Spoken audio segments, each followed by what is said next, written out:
ಕೇಳಿಸ್ತದೆ?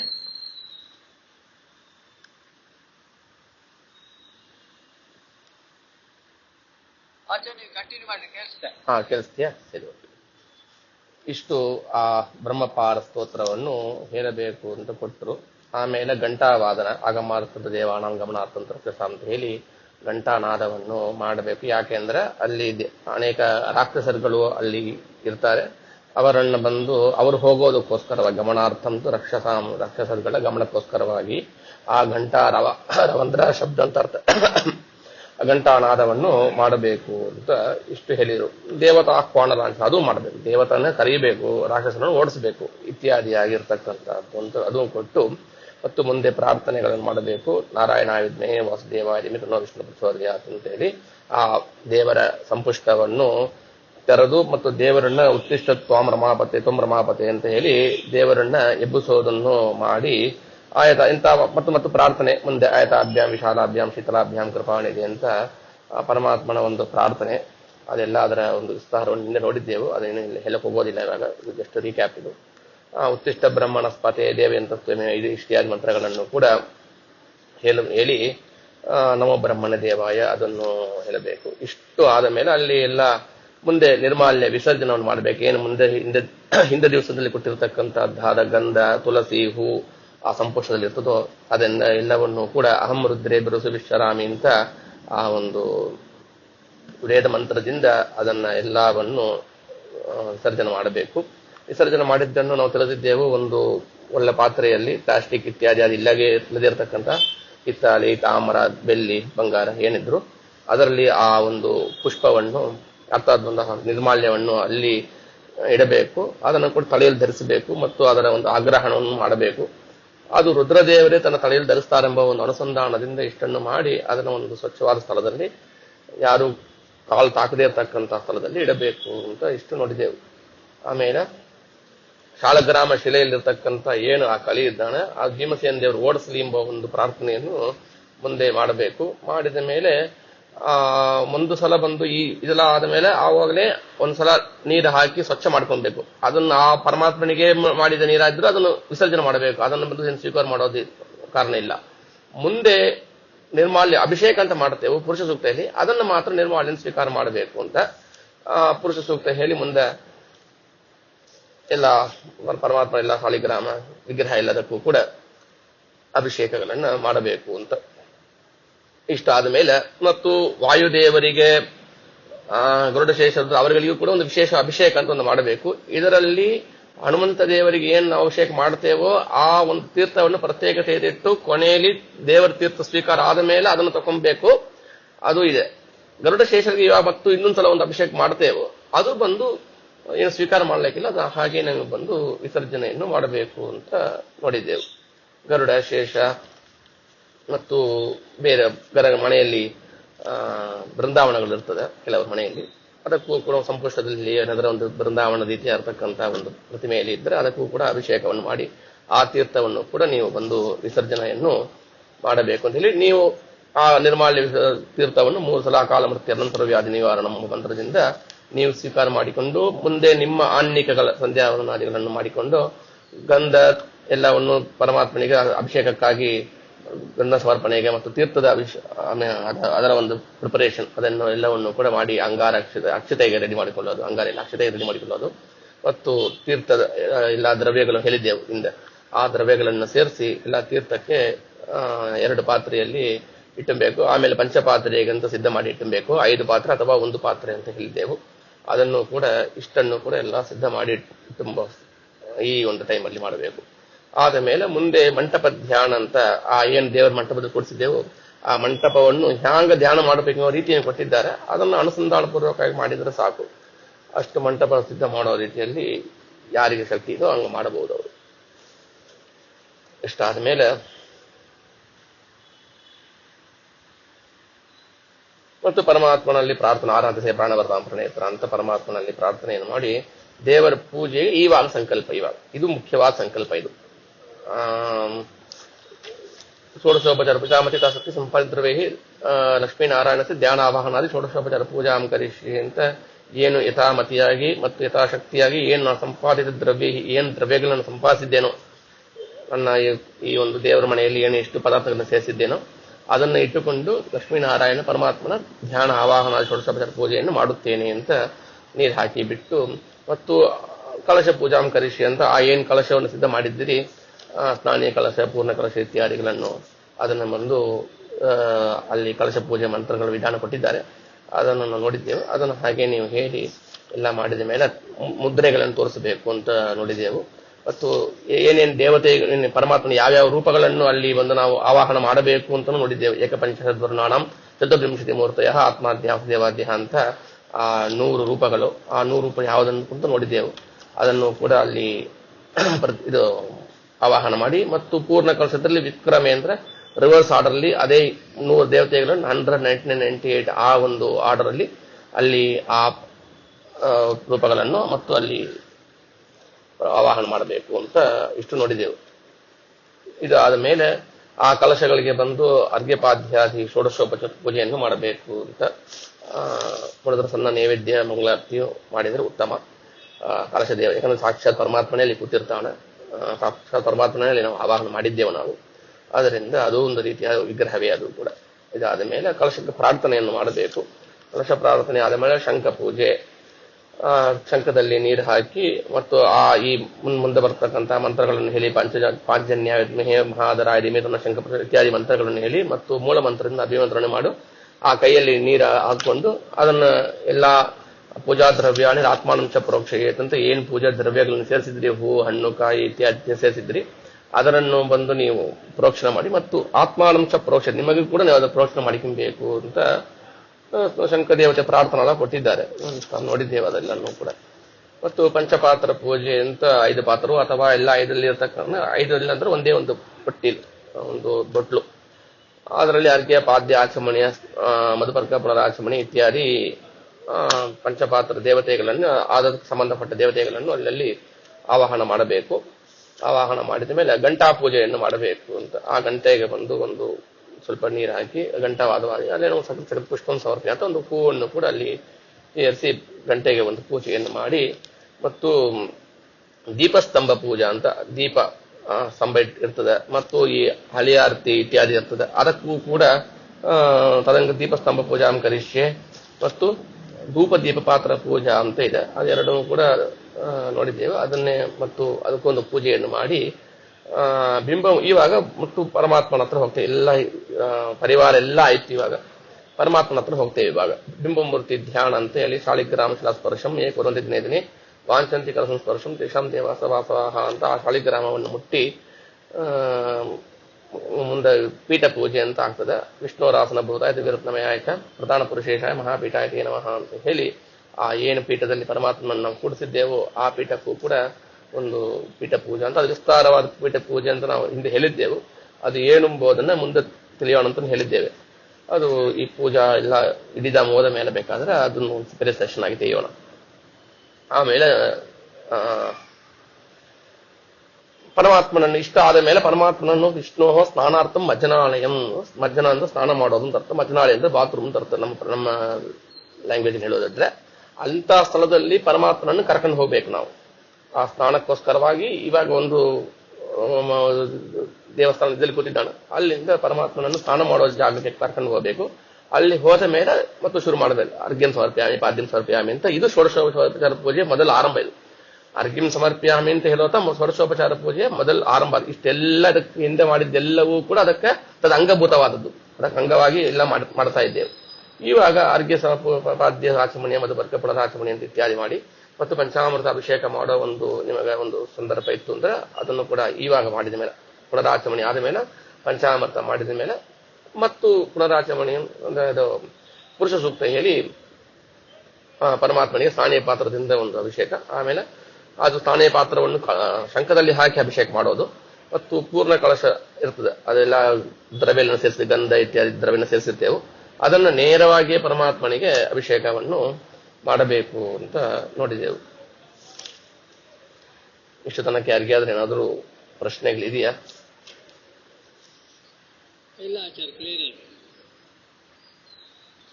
Okay.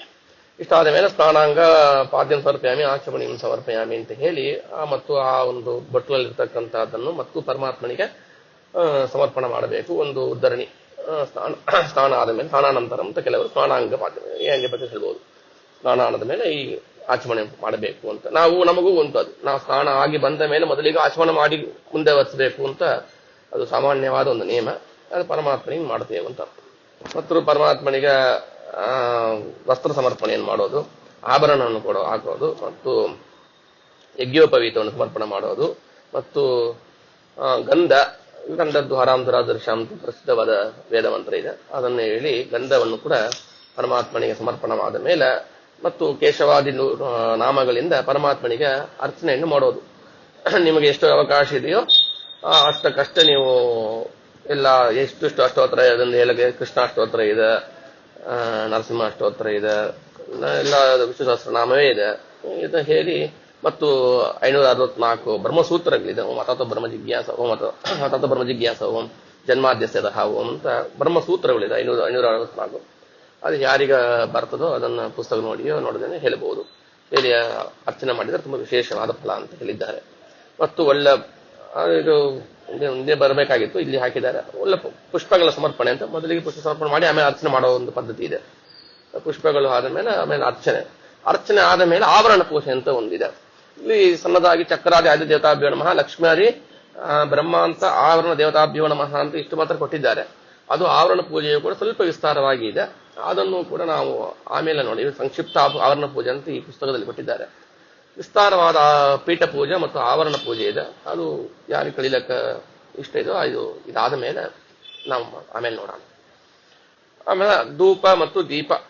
ಧೂಪ ನೋಡಿದ್ದೆವು. ಧೂಪ ಕೆಂಡ ಇರ್ತದೆ. ಆ ಕೆಂಡದಲ್ಲಿ ಸ್ವಲ್ಪ ದಶಾಂಗವನ್ನು ಹಾಕಿ ಧೂಪವಾಗಬೇಕು. ಆಮೇಲೆ ದೀಪ ಏಕಾರ್ತಿ ಅಂತ ಹೇಳೋದು. ಅದರ 3 ಬತ್ತಿ ಇರ್ತದೆ. ಅದು ಆಜ್ಯದಲ್ಲಿ ಅಂದ್ರೆ ತುಪ್ಪದಲ್ಲಿ ಹದ್ದಿದ್ದು. ಅದನ್ನು ಕೂಡ ಪರಮಾತ್ಮನಿಗೆ 3 ವರಸಲೆ ಸುತ್ತಬೇಕು ಅಂತ. 1 2 3 3.5 ಮೇಲೆ ಅಂತ ನಿಲ್ಲಿಸಬೇಕು ಅಂತ. ಸೊ 3 ವರಸಲ ಅದು ಮಾಡಿದ್ರೆ ಅದು ಕೂಡ ಅದು ಆದ ಮೇಲೆ ಅದು ಸ್ವಯಂ ಶಮಾಪಯತ್ ಅಂತ ಶಾಮ್ಯಂ ಅದನ್ನ ಆರಿಸಬೇಕು. ಯಾವ ದೀಪವನ್ನು ನಾವು ಸಾಮಾನ್ಯವಾಗಿ ನಮ್ಮ ಒಂದು ಸಂಪ್ರದಾಯದಲ್ಲಿ ಆರಿಸೋ ಪದ್ಧತಿ ಇಲ್ಲ. ಈ ದೀಪವನ್ನು ಮಾತ್ರ ಆರಿಸಬೇಕು ಅಂತ. ಯಾಕಂದ್ರೆ ಇದು ದೀಪವನ್ನು ಆರಿಸದೆ ಹೋದ್ರೆ ಅದು ಮಾಡಿದ್ದನ್ನು ರಾಕ್ಷಸರು ಬಂದು ತಗೊಂಡು ಹೋಗ್ತಾರೆ, ಅಸುರರು ಬಂದು ತಗೊಂಡು ಹೋಗ್ತಾರೆ, ದೈತ್ಯ ತಗೊಂಡು ಹೋಗ್ತಾರೆ ಎಂಬುದಕ್ಕೋಸ್ಕರವಾಗಿ ಇದನ್ನೇ ಸ್ವಯಂ ಶಾಮೇತ್ ಅಂತ ಅದನ್ನು ಶಾಮವನ್ನು ಇದು ಮಾಡಬೇಕು, ಆರಿಸಬೇಕು ಅಂತ ಅರ್ಥ. ಧೂಪ ದೀಪ ಆದ ಮೇಲೆ ಇವಾಗ ನೈವೇದ್ಯ ಪ್ರಕರಣ ಶುರು ಆಗ್ತದೆ. ಇಲ್ಲಿ ನೈವೇದ್ಯ ಪ್ರಕರಣದಲ್ಲಿ ಮೊದಲಿಗೆ ಎಷ್ಟು ನಿಮ್ಮಿಂದ ಆಗ್ತದೋ ಸಮಯಾವಕಾಶ ತಕ್ಕಂತೆ ದ್ವಾದಶ ಸ್ತೋತ್ರ ನಿಮಗೆ ಎಷ್ಟು ಬಾಯಲ್ಲಿ ಬರ್ತದೋ, ಇಲ್ಲಾಂದ್ರೆ ಪುಸ್ತಕ ಮಾಡಿ ಬರ್ತದೋ ನೀವು ಅದನ್ನ ಹೇಳಬಹುದು. ಇಲ್ಲಾಂದ್ರೆ ಹತ್ತಿರ ಇರೋರು ನಿಮ್ಮ ಮಕ್ಕಳನ್ನ ಯಾರಾದ್ರೂ ಕೂಡ ಆ ಸಮಯದಲ್ಲಿ ಹೇಳಂತ ಹೇಳಬಹುದು. ಅವರು ಆ ಸಮಯದಲ್ಲಿ ಹೇಳ್ತಾ ಇದ್ರೆ ನೀವು ಈ ಪೂಜೆಯಲ್ಲಿ ನೈವೇದ್ಯ ಏನ್ ಮಾಡಬೇಕು ಅದಕ್ಕೆ ಸಿದ್ಧ ಮಾಡಿಕೊಳ್ಳಬಹುದು. ನೀವೇ ದ್ವಾದಶ ಸ್ತೋತ್ರ ಹೇಳಿ ನೀವೇ ಮಾಡೋದು ಎಂಬುದು ಸ್ವಲ್ಪ ಕಷ್ಟ ಆದ್ರೆ ಹಿಂಗೆ ಮಾಡಬಹುದು. ಮತ್ತು ನೈವೇದ್ಯ ಎಲ್ಲ ಎಷ್ಟು ನಿಮ್ಮಿಂದ ಆಗ್ತದೋ ಮೊದಲಿಗೆ ಅದನ್ನು ಹೇಳಿದ ಮೇಲೆ ಇಲ್ಲಿ ನಮ್ಮ ಪುಸ್ತಕದಲ್ಲಿ ಇರೋದನ್ನ ಮೊದಲು ನೋಡೋಣ. ಆಮೇಲೆ ಬೇರೆ ಪುಸ್ತಕದಲ್ಲಿ ಇರೋದನ್ನ ಸ್ವಲ್ಪ ವಿಸ್ತಾರ ಆಮೇಲೆ ನೋಡ್ತಾ ಬರೋಣ. ಈ ಪುಸ್ತಕದಲ್ಲಿ ಇರ್ತಕ್ಕಂಥ ಏನ್ ನಾವು ಈ ರಾಮರಾವ್ ಅಂತ ಅವರ ಪುಸ್ತಕದಲ್ಲಿ ಇದ್ದೇವೆ ನಾವು, ಈ ಪುಸ್ತಕದಲ್ಲಿ ಇರ್ತಕ್ಕಂಥದನ್ನು ನಾವು ಇವಾಗ ಮೊದಲಿಗೆ ನೋಡೋಣ. ಏನು ಮೊದಲಿಗೆ ಇವ್ರು ಕೊಟ್ಟ ರೀತಿಯಲ್ಲಿ ಅರ್ಥಾತ್ ಬಂದು ಶಾಸ್ತ್ರ ಪ್ರಕಾರ ಕುಮಟಿಯಲ್ಲಿ ಮಾಡಿದ ಅಡಿಗೆಯನ್ನು ತಾ ನೈವೇದ್ಯ ಮಾಡಬೇಕು. ಅದು ಸಾತ್ವಿಕವಾದ ಈ ಆನಿಯನ್ಸ್, ಪೂಂಡ್ ಅಂತ ಹೇಳ್ತಾರಲ್ಲ ಅದು, ಬೇರೆ ಏನು ಮುರುಂಗಕ್ಕ, ಮುಳ್ಳಂಗಿ ಇತ್ಯಾದಿ ಯಾವುದು ಸೇರಿಸಬಾರದು. ಕ್ಯಾರೆಟ್, ಬೀಟ್ರೂಟ್, ಚೌಚೌ ಏನಿರ್ತದೆ ಇದರಲ್ಲಿ ಯಾವುದು ಸೇರಿಸಲಿಕ್ಕಿಲ್ಲ ನೈವೇದ್ಯಕ್ಕೆ. ಅದು ನೀವು ಬೇಕಾದ್ರೆ ಆ ಲಿಸ್ಟ್ ಬೇಕಾದ್ರೆ ಆಮೇಲೆ ನಾವು ಯಾವ್ದು ಬರೋದಿಲ್ಲ ಅಂತ ಕಳಿಸಿರ್ತೇವೆ. ಬೇಕಾದ್ರೆ ನಾನು ನಿಮ್ಮ ಹತ್ರ ದೊಡ್ಡವರು ಯಾರಾದ್ರೆ ಕೂಡ ನೀವು ಕೇಳಿ ತಿಳ್ಕೊಬಹುದು. ಇಲ್ಲ ನಿಮಗೆ ಗೊತ್ತಿರ್ತದೆ ಇಷ್ಟೊತ್ತಿಗೆ ಅದು ಲಿಸ್ಟ್ ಇದೆ. ಅದು ಯಾವುದು ನಾವು ಸೇರಿಸಲಿಕ್ಕಿಲ್ಲ, ಕೊಡಲಂಗತೆ ದಂಧಿ ಸೇರಿಸೋದಿಲ್ಲ.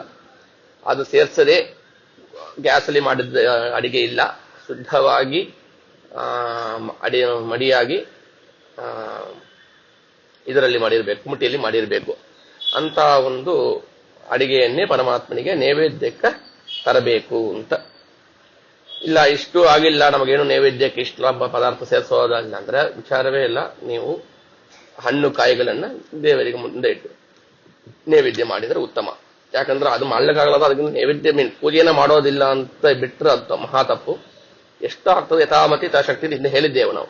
ಸಂಪಾದಿತ ದ್ರವ್ಯೇಹಿ, ಎಷ್ಟು ದ್ರವ್ಯ ಸಂಪಾದಿಸ್ಲಿಕ್ಕೆ ಆಗ್ತದೋ ಶುದ್ಧವಾಗಿ ವಿಹಿತವಾಗಿ ಎಷ್ಟು ಸಂಪಾದಿತ ದ್ರವ್ಯೇಹಿ ಇದೆಯೋ ಅಷ್ಟೊಂದ ಮಾಡಿದ್ರೆ ದೇವರು ಅವಶ್ಯವಾಗಿ ಫಲವನ್ನು ಕೊಡ್ತಾನೆ. ಪ್ರಯತ್ನಪೂರ್ವಕವಾಗಿ ಮಾಡಬೇಕು ಅಂತ. ಎಷ್ಟು ಪ್ರಯತ್ನಪೂರ್ವಕವಾಗಿ ನಾವು ಒಂದು ಪ್ರಯತ್ನ ಮಾಡಿದ್ರೆ ಕೆಲವು ಆಗ್ಬೋದು ನಮಗೆ, ಅದಾದ್ರೂ ಅದೇನ್ ಮಾಡೋದು, ದೇವರಿಷ್ಟು ಒಂದು ಕಲ್ಸಕ್ರೆ ಇಟ್ಟರು ತಗೊಂತಾನೆ ಸಾಕು ಹಾಂಗ ಅಂತ ಇರಬಾರ್ದು. ಇಲ್ಲ ನನಗ ಅದು ಮಾಡ್ಲಕ್ಕ ನಮ್ಗೆ ಸಹಾಯ ಮಾಡ್ಲಕ್ಕ ಇಲ್ಲ, ಮುಂದೆ ನನಗೆ ಬೇರೆ ತುಂಬಾ ಸಮಯ ಅವಕಾಶ ಇಲ್ಲ ಇತ್ಯಾದಿ ಸಂದರ್ಭಗಳಲ್ಲಿ ಎಷ್ಟು ಮ್ಯಾಕ್ಸಿಮಮ್ ಆಗ್ತದೋ ಮಾಡಿದ್ರೆ ಉತ್ತಮ ಅಂತ. ಪ್ರಯತ್ನಪೂರ್ವಕ ಯಾವುದನ್ನು ಮಾಡಬೇಕು ಎಂಬುದು ಇದರಲ್ಲಿ ತಾತ್ಪರ್ಯ. ಇಷ್ಟನ್ನು ಹೇಳಿದ್ದಾರೆ. ಮತ್ತು ಶಾಖಾವರ್ತದ ಅದು ಕೊಟ್ಟಿದ್ದಾರೆ ಇವರು. ಅಂದ್ರೆ ಶಾಖಾವರ್ತ ಅಂದ್ರೆ ಮುಂದೆ ಬರ್ತದೆ, ಆಯ್ತು ಇನ್ನೊಂದು 20 ದಿವಸ ಬರ್ತದ, ಚಾತುರ್ಮಾಸ್ಯ ವ್ರತ ಬರ್ತದೆ. ಆವಾಗ 4 ವ್ರತ ಇರ್ತದೆ. ಶಾಖಾವ್ರತ, ದಧಿವ್ರತ, ಕ್ಷೀರವ್ರತ ಮತ್ತು ದ್ವಿದಲ ವ್ರತ ಅಂತ 4 ವ್ರತ ಬರ್ತದೆ. ಒಬ್ಬೊಂದು ತಿಂಗಳು ಒಬ್ಬೊಂದು ವ್ರತ ಇರ್ತದೆ. ಆ ಸಂದರ್ಭಗಳಲ್ಲಿ ಆಹಾ ಪದಾರ್ಥವನ್ನು ಸೇರಿಸದೆ ಮಾಡಬೇಕು ಅಂತ. ಶಾಖಾವರ್ತದಲ್ಲಿ ಶಾಖೆಗಳನ್ನು ಅಂದ್ರೆ ಪಲ್ಯಕಾಯಿಗಳು ಇತ್ಯಾದಿ ಸೇರಿಸಬಾರದು ಅಂತ. ದಧಿ ಅದ ಹೆಸರೇ ಹೇಳಿದಂಗೆ ದಧಿ ಸೇರಿಸಬಾರದು ಆ ಸಮಯದಲ್ಲಿ. ಮತ್ತು ಹಾಲು ಹೆಪ್ಪ ಹಾಕಿ ಮೊಸರು ಸೇರಿಸಬಹುದು, ಅದೇ ತೊಂದರೆ ಇಲ್ಲ, ಯಾಕಂದ್ರೆ ಅದು ಪರಿಣಾಮ ಹೊಂದುತ್ತದೆ ಅದು, ಅದರಿಂದ ಅವಾಗ ಸೇರಿಸಬಹುದು. ಆವಾಗ ಮೊಸರು ಮಾತ್ರ ಸೇರಿಸಬೇಕಿಲ್ಲ ದಧಿ ವ್ರತದಲ್ಲಿ.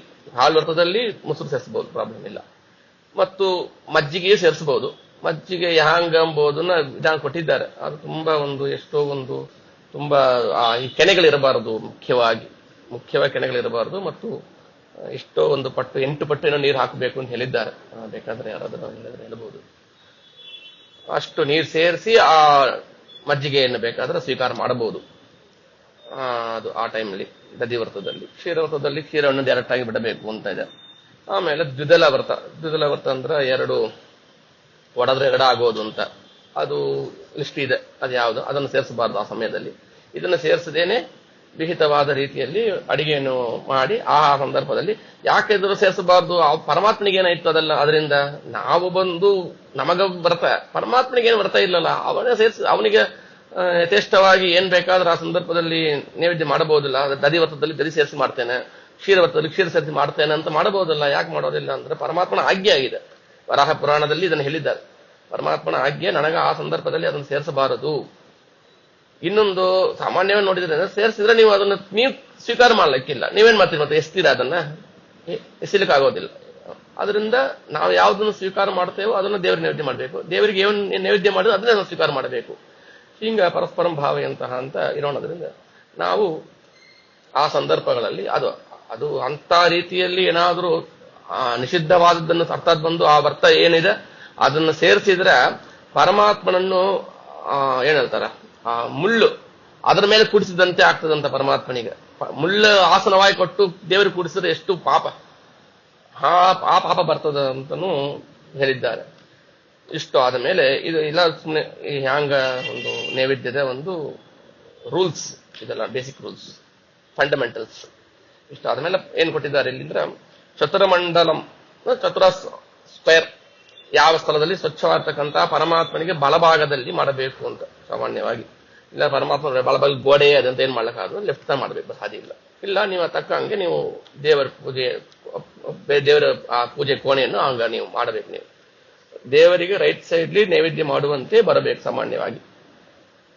ಅಲ್ಲಿ ಒಂದು ನೀರಿಂದ ಚತುರಸ್ರ ಮಂಡಲವನ್ನು ಮಾಡಬೇಕು, ಮೀನ್ಸ್ ಸ್ಕ್ವೇರ್ ಮಂಡಲ ಮಾಡಬೇಕು.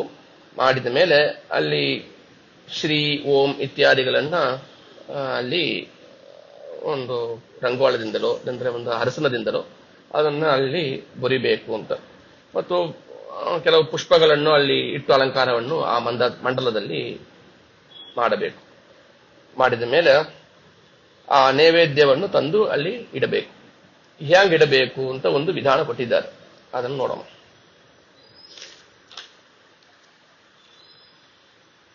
ದೇವಸ್ಯ ಪುರತಃ ಚತುಸ್ರ ಮಂಡಲೆ ಕೃತ್ವಾ ತತ್ರ ಶ್ರೀಬೀಜೆ ಲಿಖಿತ್ವಾ ತತ್ರೈಕೆ ನೈವೇದ್ಯಂ ಸ್ಥಾಪಯೇತ್. ಶ್ರೀಬೀಜ ಓಂ ಶ್ರೀಂ ಓಂ ಅಂತ ಬರಿಬೇಕದು. ಶ್ರೀಬೀಜ ಅಂದ್ರೆ ಅದು. ಇಷ್ಟು ಬರೆದ ಮೇಲೆ ಅದರ ಮೇಲೆ ಬಂದು ನೈವೇದ್ಯವನ್ನು ಇಡಬೇಕು ಅಂತ. ಏನದು? ಭಕ್ಷ್ಯಾನಿ ಚ ಅಗ್ನಿಕೋಣೇಶು ಈಶಾನ್ಯೇ ಪಾಯಸಂ ನೆಸೇತ್. ಅಗ್ನಿ ಕೋಣ ಅಂದ್ರ ಸೌತ್ ಈಸ್ಟ್ ಅಗ್ನಿಕೋಣ ಅಂತ ಹೆಸರು. 8 ದಿಕ್ಕಿಗೆ 8 ಹೆಸರಿದೆ. ಇಂದ್ರ, ಅಗ್ನಿ, ಯಮ, ನೃತಿ, ವರುಣ, ವಾಯು, ಕುಬೇರ, ಈಶಾನ ಅಂತ ಈ 8 ದೇವತೆಗಳು. ಆ 8 ದೇವಗಳಿಗೆ ಸಂಬಂಧಪಟ್ಟದ್ದು ಆ ದಿಕ್ಕು ಅದರ ಆ ಹೆಸರಿಂದ ಕರೆಯಲ್ಪಡುತ್ತದೆ ಅಂತ ಅರ್ಥ. ಭಕ್ಷ್ಯಾನಚ ಅಗ್ನಿಕೋಣೇಶು, ಆ ಅಗ್ನಿಕೋಣೆಯಲ್ಲಿ ಭಕ್ಷ್ಯಗಳನ್ನು ಇಡಬೇಕು ಅಂತ, ಸ್ವೀಟ್ಸ್ ಇಡಬೇಕು ಅಂತ. ಮತ್ತು ಈಶಾನ್ಯ ಪಾಯಸಂ ನೆಸೇತ್, ಈಶಾನ್ಯ ದಿಕ್ಕಂದ್ರೆ ನಾರ್ತ್ ಈಸ್ಟ್, ಅಲ್ಲಿ ಪಾಯಸವನ್ನು ಇಡಬೇಕು ಅಂತ. ಶಾಖಾದಿಕಂಚ ವಾಯವ್ಯೆ, ವಾಯು ದಿಕ್ಕಂದ್ರ ನಾರ್ತ್ ವೆಸ್ಟ್ ಅಲ್ಲಿ, ಇದು ನಂಗೆ ನಾನು ನೋಡ್ತಾ ಇರೋದು ಈಸ್ಟ್ ಅಂತಿದ್ರೆ ನಾರ್ತ್ ವೆಸ್ಟ್ ಇಲ್ಲಿ, ಅಲ್ಲಿ ವಾಯವ್ಯೆ ಶಾಖಾದಿಕಂಚ ವಾಯವ್ಯೆ, ಪಲ್ಲೆಕಾಯಿಗಳು ಶಾಖಾದಿಕ ಅಂದ್ರ ಅದೇ ಮುಂದೆ ಬರ್ತಕ್ಕಂತಹ ವ್ರತ ಅದೇ ಶಾಖಾದಿಕಂಚ ವಾಯವ್ಯೆ. ಮತ್ತು ನೈಋತ್ಯಾಂ ಸೂಪಭಾಜನಂ, ಸೌತ್ ವೆಸ್ಟ್ ಅಲ್ಲಿ ಸೂಪಭಾಜನ ಅಂದ್ರೆ ಈ ಗೊಜ್ಜು ಇತ್ಯಾದಿ ಅದನ್ನ ಅಲ್ಲಿ ಇಡಬೇಕು ಅಂತ. ಮಧ್ಯೆ ಚರುಂ ಪ್ರತಿಷ್ಠಾಪ್ಯ, ಚರು ಅಂದ್ರೆ ಅನ್ನ ಅಂತ ಅರ್ಥ, ಅನ್ನವನ್ನು ಮಧ್ಯದಲ್ಲಿ ಇಡಬೇಕು. ಅರ್ಪಯೇ ಧೌತ ಪಾತ್ರಕೈ, ಒಳ್ಳೆ ಸ್ವಚ್ಛವಾಗಿರ್ತಕ್ಕಂತಹ ಪಾತ್ರೆಯಲ್ಲಿ ಇದೆಲ್ಲವನ್ನು ಕೂಡ ಇಡಬೇಕು. ಆ ಜಾಗದ ಹೇಳಿರ್ತಕ್ಕಂತಹ ಜಾಗದಲ್ಲಿ ಇಡಬೇಕು. ಅನ್ನ ಪಾಯಸಯೋರ್ ಮಧ್ಯೆ ಘೃತ ಪಾತ್ರಂ ಸಮಾವಿಷೇತ್, ಘೃತ ಇಡಬೇಕು ಅಂತ ಹೇಳಿದ್ರೆ ಎಲ್ಲಿ ಇಡಬೇಕು? ಅದು ಅನ್ನ ಮತ್ತು ಪಾಯಸ ಎಂಬುದು ನಾರ್ತ್ ಈಸ್ಟ್ ಅಲ್ಲಿ ಇಟ್ಟಿದ್ದೇವೆ ನಾವು, ಮಧ್ಯ ಅನ್ನ ಇಟ್ಟಿದ್ದೇವೆ. ಇದು ಎರಡಕ್ಕೂ ಮಧ್ಯ ಘೃತ ಪಾತ್ರಂ ಸಮಾವಿಷೇತ್, ಒಂದು ತುಪ್ಪವನ್ನು ಅಲ್ಲಿ ಇಡಬೇಕು ಅಂತ. ಇಷ್ಟು ಯಾಂಗ್ ಇಡೋದೆಂಬ ಒಂದು ರೀತಿಯನ್ನು ಹೇಳಿದ್ದಾರೆ. ಆಮೇಲೆ ನೀರು, ದಕ್ಷಿಣ ಭಾಗಸ್ಥ ಮಂಡಲೆ ಪಾನೀಯ ಉದಕಾದೀನಿ ನಿಧಾಪಯೇತ್, ಆ ಒಂದು ಮಂಡಲ ಏನ್ ಮಾಡಿದ್ದೆವು ಅದರ ದಕ್ಷಿಣ ಭಾಗದಲ್ಲಿ ಪಾನೀಯ ಉದಕಾದಿಗಳು, ಪಾನಿ ಅಂದ್ರೆ ನೀರು ಸಂಬಂಧಪಟ್ಟಿರ್ತಕ್ಕಂಥ, ನೀವು ಅವತ್ತು ಪಾನಕ ಮಾಡಿರ್ತೀರಿ, ನೀರು ಮಜ್ಜಿಗೆ ಮಾಡಿರ್ತೀರಿ, ನೀರೇ ಇರ್ತದೆ, ಎಲ್ಲವನ್ನು ಕೂಡ ಆ ದಕ್ಷಿಣ ಭಾಗಸ್ಥ ಮಂಡಲದ ದಕ್ಷಿಣ ಭಾಗ ಅಲ್ಲಿ ಇಡಬೇಕು ಅಂತ ಹೇಳಿದ್ದಾರೆ. ಇದಾದ ಮೇಲೆ ಪ್ರಣವವನ್ನು ಹೇಳಿ ಅಂದ್ರೆ ಓಂ ಅಂತ ಹೇಳಿ ಅಲ್ಲಿ ತುಪ್ಪದಿಂದ ಅಭಿಹಾರವನ್ನು ಮಾಡಬೇಕು. ಎಲ್ಲ ಕೆಲವದಲ್ಲಿ ಹಾಕ್ಲಕ್ ಆಗೋದಿಲ್ಲ, ಅದ್ರಲ್ಲಿ ಬಿಟ್ಟರೆ ಎಲ್ಲೆಲ್ಲಿ ಹಾಕ್ಲಕ್ ಆಗ್ತದೋ ಅದೆಲ್ಲ ಕೊಟ್ಟಿದ್ದಾರೆ. ನಾವು ನೀರಲ್ಲಿ ಹಾಲು ಕೂಡ ಹಾಕಿದ್ರೆ ತಪ್ಪಿಲ್ಲ ಅಂತ ತೋರ್ತದ, ಮೊಸರು ಇತ್ಯಾದಿಗಳಲ್ಲಿ ಹಾಕ್ಲಕ್ಕಿಲ್ಲ, ಹಾಕಿದ್ರೆ ಅದು ಇದಾಗ್ತದೆ, ಪರಿಣಾಮ ಆಗ್ತದೆ. ಅದಕ್ಕೋಸ್ಕರ ಇಲ್ಲ, ಸ್ವಲ್ಪ ಉಳದೆಲ್ಲದಲ್ಲಿ ಕೂಡ ಬಂದು ಆ ತುಪ್ಪವನ್ನು ಹಾಕಬೇಕು. ಆ ತುಪ್ಪವನ್ನು ಹಾಕೋದಕ್ಕೆ ಏನ್ ಹೆಸರು? ಅಭಿಗಾರ ಅಂತ ಹೆಸರು. ಅಭಿಹಾರ ಮಾಡಿದ್ಯಾ ಅಂದ್ರೆ ತುಪ್ಪ ಹಾಕಿದ್ಯಾ ಅಂತ ಅರ್ಥ ಅಷ್ಟೇ. ಅಷ್ಟನ್ನು ಅಲ್ಲಿ ಮಾಡಿ ತುಳಸಿ ದಳಂ ನಿಧಾಯ, ಅಲ್ಲಿ ತುಳಸಿ ದಳವನ್ನು ಎಲ್ಲದರಲ್ಲಿ ಹಾಕಬೇಕು. ಎಷ್ಟು ತುಳಸಿ ದಳ ಇದೆ ಹಾಕಬೇಕು. ಇಲ್ಲ ತುಂಬಾ ಇದ್ದಿದ್ದೇ 1-2 ಅಂದ್ರೆ ಅನ್ನ ಮತ್ತು ಪಾಯಸದಲ್ಲಿ ಹಾಕಿಡ್ರಿ ಅಷ್ಟೇ. ಇಲ್ಲ ದಂಡಿ ತುಳಸಿ ದಳ ಇದೆ ಅಂದ್ರೆ ಧಾರಾಳವಾಗಿ ಏನೇನು ಅಡಿಗೆ ಮಾಡಿದ್ರೆ ಎಲ್ಲದರಲ್ಲಿ ವಿಶೇಷವಾಗಿ ಹಾಕಿದರೆ ಉತ್ತಮ. ಆದ್ಮೇಲೆ ಕಲಶೋದಕೇನ ಶಂಕಂ ಪ್ರಪೂರ್ಯ, ಆ ಒಂದು ಕಲಶ ನೀರಿಟ್ಟಿರ್ತೇವಲ್ಲ ಮೊದಲಿಗೆ ಕಲಶ ಪೂಜೆ ಅಂತ ಮಾಡುವಾಗ, ಆ ನೀರನ್ನು ತೆಗೆದು ಶಂಖದಲ್ಲಿ ಪ್ರಪೂರ್ಯ ಅಲ್ಲಿ ಫಿಲ್ ಮಾಡಬೇಕು, ಶಂಖದಲ್ಲಿ ಹಾಕಬೇಕು. ಹಾಕಿದ ಮೇಲೆ ಆ ಶಂಖವನ್ನು ಕುರಿತು ತಾರ್ಕ್ಷ ಮುದ್ರಾಂ ಪ್ರದರ್ಶಯಾಮಿ ಅಂತ ತಾರ್ಕ್ಷ ಮುದ್ರೆಯನ್ನು ತೋರಿಸಬೇಕು. ತಾರ್ಕ್ಷ ಮುದ್ರೆಯನ್ನು ಅಲ್ಲಿ ಯಾವುದು ಆ ಶಂಖದಲ್ಲಿ ನಾವು ಏನು ಇವಾಗ ನೀರು ಹಾಕಿದ್ದೇವೆ ಆ ಶಂಖವನ್ನು ಕುರಿತು ಈ ಮುದ್ರೆಯನ್ನು ತೋರಿಸಬೇಕು ಅಂತ ಅರ್ಥ. ಆ ನೀರನ್ನು ಏನ್ ಮಾಡಬೇಕು? ಹಸ್ತೇ ಗೃಹೀತ್ವ, ಆ ನೀರನ್ನು ಕೈಯಲ್ಲಿ ಹಾಕೊಳ್ಬೇಕು.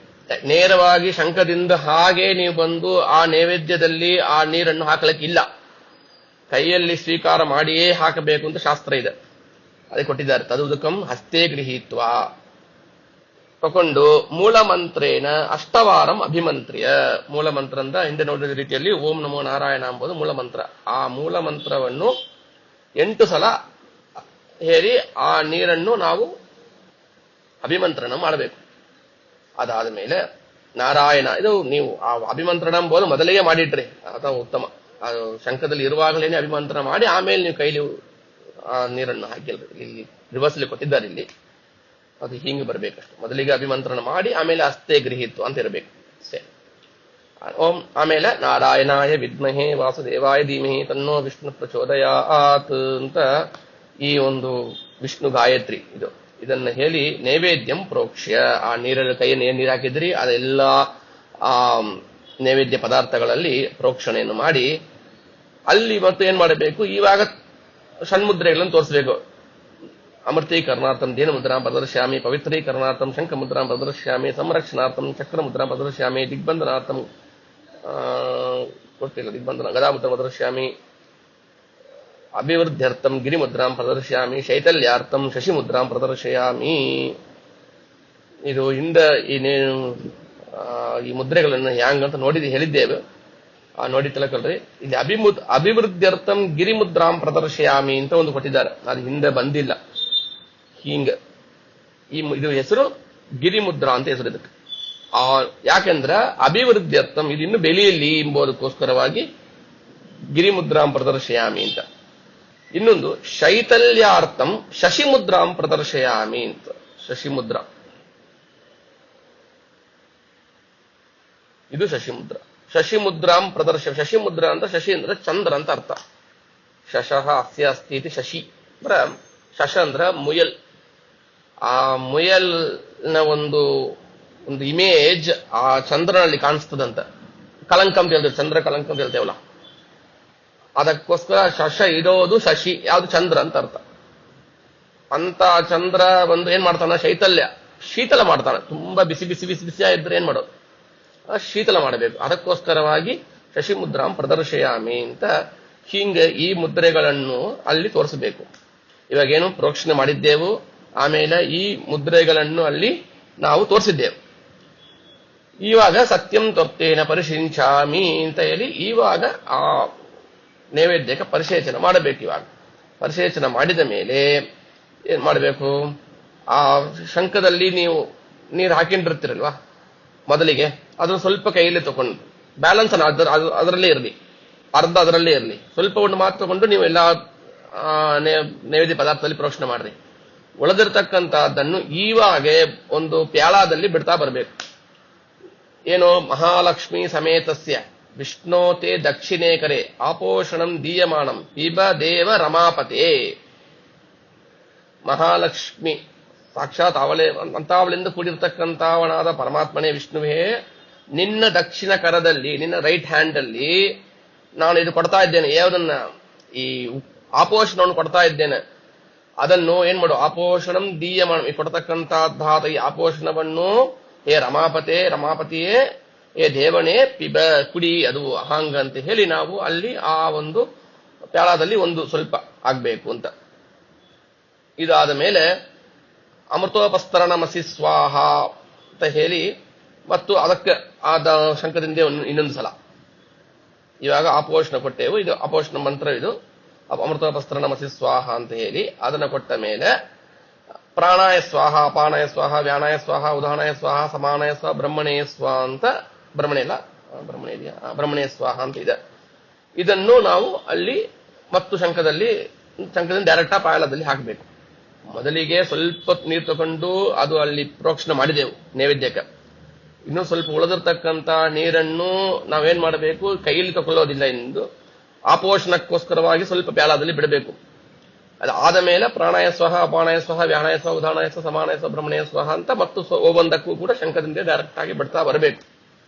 ಅಲ್ಲಿ ನಾರಾಯಣ, ವಾಸುದೇವ, ಸಂಕರ್ಷಣ, ಪ್ರದ್ಯುಮ್ನ, ಅನಿರುದ್ಧ ಅಂತ ಅಲ್ಲಿ ಹೇಳಿದ್ದಾರೆ. ಪ್ರಾಣಾಯ ಸ್ವಾಹ ನಾರಾಯಣ ಇದನ್ನ ಮಮ, ಅಪಾನಾಯ ಸ್ವಾಹ ವಾಸುದೇವ ಇದನ್ನ ಮಮ, ವ್ಯಾನಾಯ ಸ್ವಾಹ ಸಂಕರ್ಷಣ ಇದನ್ನ ಮಮ, ಉದಾನಾಯ ಸ್ವಾಹ ಪ್ರದ್ಯುಮ್ನ ಇದನ್ನ ಮಮ, ಓಂ ಸಮಾನಾಯ ಸ್ವಾಹ ಅನಿರುದ್ಧ ಇದನ್ನ ಮಮ, ಓಂ ಬ್ರಹ್ಮಣೇ ಸ್ವಾಹ ಬ್ರಹ್ಮಣ ಇದನ್ನ ಮಮ ಅಂತ ಈ ಒಂದು ರೀತಿಯಲ್ಲಿ ನಾರಾಯಣ, ವಾಸುದೇವ, ಸಂಕರ್ಷಣ, ಪ್ರದ್ಯುಮ್ನ, ಅನಿರುದ್ಧ ಈ 5 ಮೂರ್ತಿಗಳು ನಾವು ಅಲಂಕಾರ ಕೂಡಿಸ್ತೇವೆ ನಾವು ಆರಾಧನೆಗಳಲ್ಲಿ ಸಂದರ್ಭಗಳಲ್ಲಿ.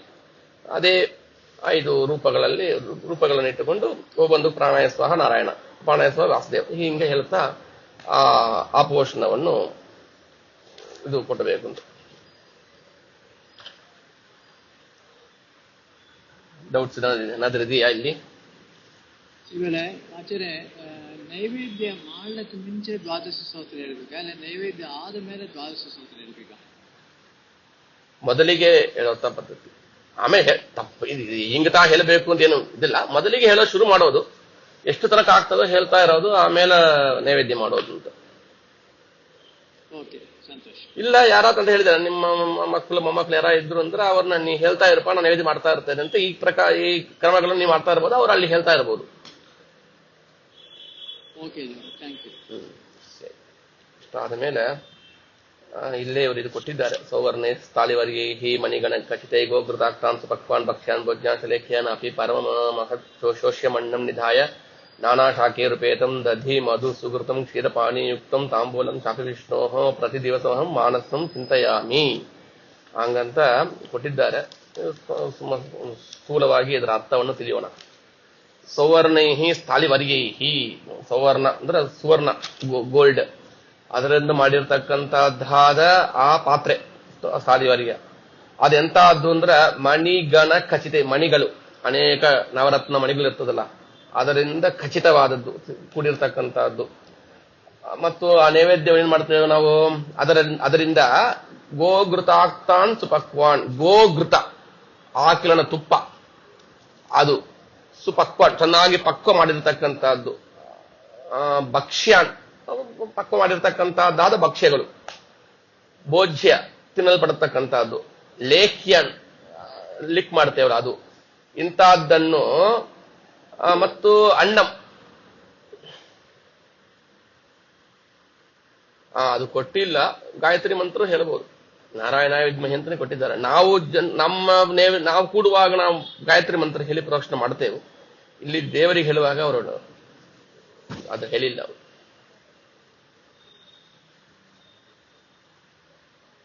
ಅಂದ್ರೆ ಅವರು ಪ್ರಶ್ನೆ ಕೇಳಿದ್ರು, ನೈವೇದ್ಯ ಸಂದರ್ಭದಲ್ಲಿ ಪ್ರೋಕ್ಷಣೆಗೆ ಬಂದು ಗಾಯತ್ರಿ ಮಂತ್ರವನ್ನು ಹೇಳಬೇಕಂತ, ಅದಕ್ಕೆ ಇದು ಉತ್ತರ. ಆಮೇಲೆ ಅಪಿ ಪರಮ ಮಹತ್ ಶೋಷ್ಯಂ ಅನ್ನಂ ನಿಧಾಯ, ಅನ್ನ ಇತ್ಯಾದನ್ನು ಇಲ್ಲಿ ಅಲ್ಲಿ ಇಡಬೇಕು. ನಾನಾ ಶಾಖೈಹಿ ಉಪೇತಂ, ನಾನಾ ವಿಧವಾಗಿರ್ತಕ್ಕಂತಹ ಶಾಖೆಗಳಂದ್ರೆ ವೆಜಿಟಬಲ್ಸ್, ಅದರಿಂದ ಕೂಡಿದ್ದು. ಅಲ್ಲಿ ದಧಿ ಮೊಸರು, ಮಧು ಜೇನುತುಪ್ಪ, ಸುಗೃತ ಒಳ್ಳೆ ತುಪ್ಪ, ಮತ್ತು ಕ್ಷೀರ ಒಳ್ಳೆ ಹಾಲು, ಪಾನೀಯ ಒಳ್ಳೆ ನೀರು, ಮತ್ತು ಅದರಲ್ಲಿ ಏನಾದರೂ ಕುಂಕುಮಪ್ಪು ಇತ್ಯಾದಿಯನ್ನು ಹಾಕಿ ಅದು ಮಾಡಬಹುದು, ಅದು ಇಟ್ಟರೆ ಒಳ್ಳೆದು ಯುಕ್ತ. ಮತ್ತು ತಾಂಬೂಲವನ್ನು ಕೂಡ ಅಲ್ಲಿ ಇಡಬೇಕು ಅಂತ. ಇತ್ಯಾದಿಗಳನ್ನು ವಿಷ್ಣೋಹೋ ಪರಂ ಪ್ರತಿ ದಿವಸಮಹಂ ಮಾನಸಂ ಚಿಂತೆಯಾಮಿ. ಒಳದೆಲ್ಲಾದ್ರೂ ಬೇಕಾದ್ರೆ ಮಾಡಬಹುದೇನೋ, ಸೌವರ್ಣೆ ಸ್ಥಾಳಿವರ್ಣೆ ಏನ್ ಮಾಡೋದನ್ನು ಗೊತ್ತಿಲ್ಲ, ಅದನ್ನ ನೀವು ಮನಸ್ಸಾ ಸ್ಮರಣ ಮಾಡಿಕಲ್ರಿ. ಇಂಥ ಒಂದು ಪಾತ್ರೆಯಲ್ಲಿ ನಾನು ಮತ್ತು ಎಲ್ಲಾ ಮಣಿಗಳನ್ನು ಹಾಕಿ ನಾವು ಅಲ್ಲಿ ಆ ಪಾತ್ರೆಯಲ್ಲಿ ನೈವೇದ್ಯವನ್ನು ಇಟ್ಟು ಪರಮಾತ್ಮನಿಗೆ ಪ್ರತಿ ದಿವಸ ಅಹಂ ಮಾನಸಂ ಚಿಂತೆಯಾಮಿ ಹಂಗಂತ ಹೇಳಿ ಅಲ್ಲಿ ಆ ಒಂದು ಸ್ಮರಣೆಯನ್ನು ಅನುಸಂಧಾನವನ್ನು ಮಾಡಬೇಕು ಅಂತ ಕೊಟ್ಟಿದ್ದಾರೆ. ಮುಂದೆ ಶ್ರೀನಿವಾಸ ನಮಸ್ತುಭ್ಯ ಮಹಾ ನೈವೇದ್ಯಮುತ್ತಮಂ ನಿತ್ಯ ತೃಪ್ತ ಗೃಹಾಣ ಇದಂ ಕೃಪಯಾ ಭಕ್ತವತ್ಸಲ ಅಂತ. ಶ್ರೀನಿವಾಸ ಅಂದ್ರ ಮತ್ತು ನರಸಿಂಹದೇವರು ಏನಂತ ಕೇಳಬೇಡ್ರಿ, ಆ ಶ್ಲೋಕ ಹಂಗಿದೆ ಅಷ್ಟೇ. ಅದು ಶ್ರೀನಿವಾಸ ನರಸಿಂಹದೇವರು ಶ್ರೀನಿವಾಸನೇ, ಅವನಲ್ಲಿ ಶ್ರೀ ಇದ್ದಾನೆ. ಅದ್ರ ಶ್ರೀ ಯಾರಲ್ಲಿ ನಿವಾಸ ಮಾಡಿದ್ರೆ ಅವನು ಶ್ರೀನಿವಾಸ ಅಂತ. ಅದರಿಂದ ಶ್ರೀನಿವಾಸ ಅಂತ ನರಸಿಂಹದೇವರು ಆಯ್ತು, ಎಲ್ಲರ ದೇವರು. ಶ್ರೀನಿವಾಸ, ಶ್ರೀನಿವಾಸನೇ ನಿನಗೆ ನಮಸ್ಕಾರ. ಏನ್ ಮಾಡೋಣ, ಮಹಾ ನೈವೇದ್ಯ, ಉತ್ತಮವಾಗಿರ್ತಕ್ಕಂಥ ಈ ಮಹಾ ನೈವೇದ್ಯಂ, ಇದನ್ನು ಕೃಪಯಾ ಗೃಹಾಣ, ಕೃಪೆಯಿಂದ ಸ್ವೀಕಾರ ಮಾಡು. ನಿನಗೇನು ಬೇಕಾಗಿಲ್ಲ ಈ ನೈವೇದ್ಯ, ಇದರಿಂದ ನಿಂಗೇನಾಗಬೇಕಾದಿಲ್ಲ. ನೀ ಇಡೀ ಜಗತ್ತನ್ನೇ ಸೃಷ್ಟಿ ಮಾಡಿ ನಮಗೆ ಕೊಟ್ಟಿದ್ದೀನಿ, ನೀ ಕೊಟ್ಟದ್ದನ್ನೇ ಮತ್ತೆ ನೀನು ಕೊಡ್ತಾ ಇದ್ದೇನೆ ನಾನು, ಅಷ್ಟೇ. ನಾನು ಮತ್ತು ಎಂತ ಅವನು ಅದಕ್ಕೆ ಕೊಟ್ಟರಿಂದ ನಿತ್ಯ ತೃಪ್ತ, ನಿತ್ಯ ತೃಪ್ತ ನೀನು. ನಾನು ನಿನಗೆ ಇದು ಕೊಟ್ಟು ಇದನ್ನು ಸ್ವೀಕಾರ ಮಾಡಿ ನಿನಗೆ ಶಕ್ತಿ ಬರಬೇಕು, ನಿನಗೆ ಬಲ ಬರಬೇಕು ಅಂತ ಇಲ್ಲ. ನಿಂಗೆ ನಿತ್ಯ ತೃಪ್ತ ನೀನು ಇದ್ದರೂ ಕೂಡ ನನ್ನ ಮೇಲೆ ಭಕ್ತವತ್ಸಲ, ಭಕ್ತವತ್ಸಲ, ನನ್ನ ಮೇಲೆ ಭಕ್ತನಾರ್ತಕ್ಕಂಥ ನನ್ನ ಮೇಲೆ ಹೊಂದಿರ್ತಕ್ಕಂಥ ವಾತ್ಸಲ್ಯದಿಂದ ಇದಂ ಕೃಪಯಾ ಗೃಹಾಣ, ಕೃಪಯಾ ಸ್ವೀಕಾರ ಮಾಡು ಅಂತ ಹೀಗೆ ಒಂದು ಭಕ್ತಿಪೂರ್ವಕವಾಗಿ ಆ ನೈವೇದ್ಯವನ್ನು ಮಾಡಬೇಕು ನಾವು. ಹಾಗಂತನ್ನು ಅಲ್ಲಿ ಕೊಟ್ಟಿದ್ದಾರೆ. ಇನ್ನು ಕೆಲವು ಶ್ಲೋಕಗಳು ಬೇರೆ ಪುಸ್ತಕದಲ್ಲಿ ಇದೆ, ಅಲ್ಲಿ ಸಂಕ್ಷಿಪ್ತವಾಗಿರೋದ್ರಿಂದ ನಾ ಅಲ್ಲಿ ಅದನ್ನೆಲ್ಲ ಈ ಒಂದು ಚಿಕ್ಕ ವಿಷಯ ಇದೆ, ಅದು ಬೇಕಾದ್ರೆ ಸ್ವಲ್ಪ ನೋಡೋಣ ವಿಸ್ತಾರವಾಗಿ. ಭಗವನ್ ಶ್ರೀಪತೆ ನ್ಯಸ್ತಂ ನೈವೇದ್ಯಂ ತ್ವತ್ಪುರೋಮಯ ಕಪಿಲಾತ್ಮಕ ದಿವ್ಯೇನ ಚಕ್ಷುಷಾ ತ್ವಂ ವಿಲೋಕಯ ಕೃತ್ವಾ ಪವಿತ್ರಂ ಪೂರ್ಣಂತು ಸಾಧು ಸ್ವಾದುರಸೈರ್ಯುತಂ ನೃಸಿಂಹಾತ್ಮಕ ರೂಪೇಣ ದಿವ್ಯ ಗ್ರಾಣೇಂದ್ರಿಯೇನ ತು ತದ್ವಸ್ತು ಗಂಧ ನಿಷ್ಠಂ ಚ ದಿವ್ಯ ಮಾಜಿಗ್ರ ಚಿನ್ಮಯ ಭೃಗುರಾಮ ಸ್ವರೂಪೇಣ ದಿವ್ಯ ವಾಗೀಂದ್ರಿಯೇನತು ಕೂರ್ಮ ಸ್ವರೂಪ ರೂಪೇಣ ದಿವ್ಯ ಜಿಹ್ವೇಂದ್ರಿಯೇನತು ಆಸ್ವಾದೇ ಸ್ವಾದುರಸಂ ಭುಂಕ್ಷ್ವದೇವ ರಮಾಪತೆ ಅಂತ ಇದು ಒಂದು ಶ್ಲೋಕ ಏನು ಅಭಿಪ್ರಾಯ ಎಂಬಾದ ಮಾತ್ರ ನಾನು ಹೇಳ್ತೇನೆ. ಪರಮಾತ್ಮನೇ, ನಿನ್ನ ಮುಂದೆ ನೈವೇದ್ಯವನ್ನು ಇಟ್ಟಿದ್ದೇನೆ, ಸರಿ, ಇದನ್ನ ಏನ್ ಮಾಡು, ನೀ ಸ್ವೀಕಾರ ಮಾಡಬೇಕು. ಹ್ಯಾಂಗ ಸ್ವೀಕಾರ ಮಾಡಿವಿ ನೀನು? ಹಾಗಂದ್ರೆ 3 ರೀತಿಯಲ್ಲಿ ಸ್ವೀಕಾರ ಮಾಡ್ತಾನೆ ಪರಮಾತ್ಮ. ಒಂದು ನೈವೇದ್ಯವನ್ನು ಮುಂದೆ ಇಟ್ಟರೆ 3 ರೀತಿಯಲ್ಲಿ ಮತ್ತು 4 ರೂಪದಿಂದ ಪರಮಾತ್ಮ ಸ್ವೀಕಾರ ಮಾಡ್ತಾನೆ. ಅದು ಏನಂತ ನೋಡೋಣ. ಕಪಿಲಾತ್ಮಕ ದಿವ್ಯೇನ ಚಕ್ಷುಷಾ ತ್ವಂ ವಿಲೋಕಯ. ಅಲ್ಲಿ ಆ ನೈವೇದ್ಯ ಏನ್ ಇಟ್ಟಿರ್ತೇವು, ಆ ಅನ್ನವೇ ತಗೊಳ್ರಿ, ಅನ್ನ ಇಟ್ಟಿರ್ತೇವೆ ಅಂದ್ರೆ ಆ ಅನ್ನ ಬಂದು 3 ವಿಧವಾಗಿ ಇರ್ತದೆ. ಅದರಲ್ಲಿ 3 ಭಾಗಗಳಿರ್ತದೆ. ಏನಂದ್ರೆ, ಒಂದು ಸ್ವಾಖ್ಯರಸ ಅಂತ ಒಂದು, ಅಂದ್ರೆ ಅದು ಪರಮಾತ್ಮನದ್ದೇ ಒಂದು ಸ್ವರೂಪ ಅದರಲ್ಲಿ ಇರ್ತದೆ, ಅದು ಒಂದು. ಎರಡನೇದು ಲಕ್ಷ್ಮ್ಯಾತ್ಮಕವಾದದ್ದು. ಅದು ಆ ಒಂದು ಅದನ್ನ ನಮ್ಗೆ ನೋಡಲಿಕ್ಕೆ ಗೊತ್ತಾಗೋದಿಲ್ಲ. ಅದನ್ನು ಲಕ್ಷ್ಮ್ಯಾತ್ಮಕವಾದ ಒಂದು ಭಾಗ ಆ ಅನ್ನದಲ್ಲಿ ಕೂಡಿರ್ತದೆ. ಇನ್ನೊಂದು ಪ್ರಾಕೃತಾತ್ಮಕ, ಅಂದ್ರೆ ನಾವೇನು ಅನ್ನ ನೋಡ್ತೇವೆ ಅದೇ, ನಮ್ಮ ಅಕ್ಕಿ ಬೆದ್ದಿದೆ ಅದೇ, ಅದು ಪ್ರಾಕೃತಾತ್ಮಕವಾದದ್ದು, ಆ ಪ್ರಕೃತಿಗೆ ಸಂಬಂಧಪಟ್ಟ ಈ ಪಂಚಭೂತಗಳಿಂದ ಆಗಿದ್ದು ಅದು. ಈ ರೀತಿಯಾಗಿ 3 ಭಾಗ ಅದರಲ್ಲಿ ಇರ್ತದೆ. ಅದರಲ್ಲಿ ಮೊದಲ ಭಾಗ ಏನ್ ಹೇಳಿದೆವು ಅಂದ್ರೆ, ಕೊನೆಯ ಭಾಗ ಏನ್ ಹೇಳಿದೆವು, ಪ್ರಾಕೃತಾತ್ಮಕವಾಗಿರ್ತಕ್ಕಂತಹದ್ದಾದ ಭಾಗ ಏನಿದೆ ಅದನ್ನು ಪರಮಾತ್ಮ ಏನ್ ಮಾಡ್ತಾನ, ಕಪಿಲ ನಾಮಕನಾರ್ತಕ್ಕಂತಹ ಪರಮಾತ್ಮ ಕಣ್ಣಿಂದ ಅದನ್ನು ನೋಡ್ತಾನೆ. ಕಪಿಲಾತ್ಮಕ ದಿವ್ಯೇನ ಚಕ್ಷುಷ, ದಿವ್ಯವಾರ್ತಕ್ಕಂಥ ಚಕ್ಷುಷನಿಂದ ತೊಂಬಿಲೋಕಯ, ಅದನ್ನು ನೀ ನೋಡು ಅಥ ಮಾಡ್ತಾನವ. ಆದರೆ ನಾವು ಪ್ರಾರ್ಥನೆ ಮಾಡ್ತೇವೆ ಅಂತ ಅರ್ಥ ಒಂದು. ಆಮೇಲೆ ಕೃತ್ವ ಪವಿತ್ರಂ ಪೂರ್ಣಂಚ ಸಾಧು ಸ್ವಾದುರ ಸೇರಿತು ನೃಸಿಂಹಾತ್ಮಕ ರೂಪೇಣ ದಿವ್ಯ ಗ್ರಾಣೇಂದ್ರಿಯೇನತು. ಅದರಲ್ಲಿ ಎರಡನೇದು ಹೇಳಿದೇವಲ್ಲ, ಲಕ್ಷ್ಮ್ಯಾತ್ಮಕವಾದದ್ದು ಅಂತ. ಲಕ್ಷ್ಮೀ ಸ್ವರೂಪವಾದ ಒಂದು ಭಾಗ ಅದರಲ್ಲಿ ಇರ್ತದೆ. ಅದನ್ನ ಏನ್ ಮಾಡ್ತಾನೆ, ನರಸಿಂಹ ರೂಪಿಯಾರ್ತಕ್ಕಂಥ ಪರಮಾತ್ಮನು ಗ್ರಾಣೇಂದ್ರಿಯ ಮೂಗಿನಿಂದ ಅದನ್ನು ಬಂದು ಆಗ್ರಾಣನ ಮಾಡ್ತಾನೆ ಅಷ್ಟೇ. ಅದರ ಒಂದು ವಾಸನೆಯನ್ನು ಸ್ವೀಕಾರ ಮಾಡ್ತಾನೆ. ಲಕ್ಷ್ಮ್ಯಾತ್ಮಕವಾಗಿರ್ತಕ್ಕಂಥದ್ದನ್ನು ವಾಸನೆ ನೋಡ್ತಾನೆ. ಪ್ರಾಕೃತವಾಗಿ ನಾವೇನ್ ಡೈರೆಕ್ಟ್ ಊಟ ಮಾಡ್ಲಕ್ಕಿದ್ದೇವೆ ಮುಂದೆ, ಅಂತ ಭಾಗವನ್ನು ಪರಮಾತ್ಮ ಕಣ್ಣಿಂದ ನೋಡ್ತಾನೆ, ಅದು ಕಪಿಲ. ಇದು ನರಸಿಂಹ ಆಯ್ತು. ಮತ್ತು ತದ್ವಸ್ತು ನಿಷ್ಠ ಗಂಧಂಚ ದಿವ್ಯ ಮಾಜಿಗ್ರ ಚಿನ್ಮಯ ಭೃಗುರಾಮ ಸ್ವರೂಪೇಣ ದಿವ್ಯ ವಾಗೀಂದ್ರಿಯೇನತು. ಈ ನಾಲಿಗೆ ಅದಲ್ಲ, ಅದು 2 ಭಾಗದ.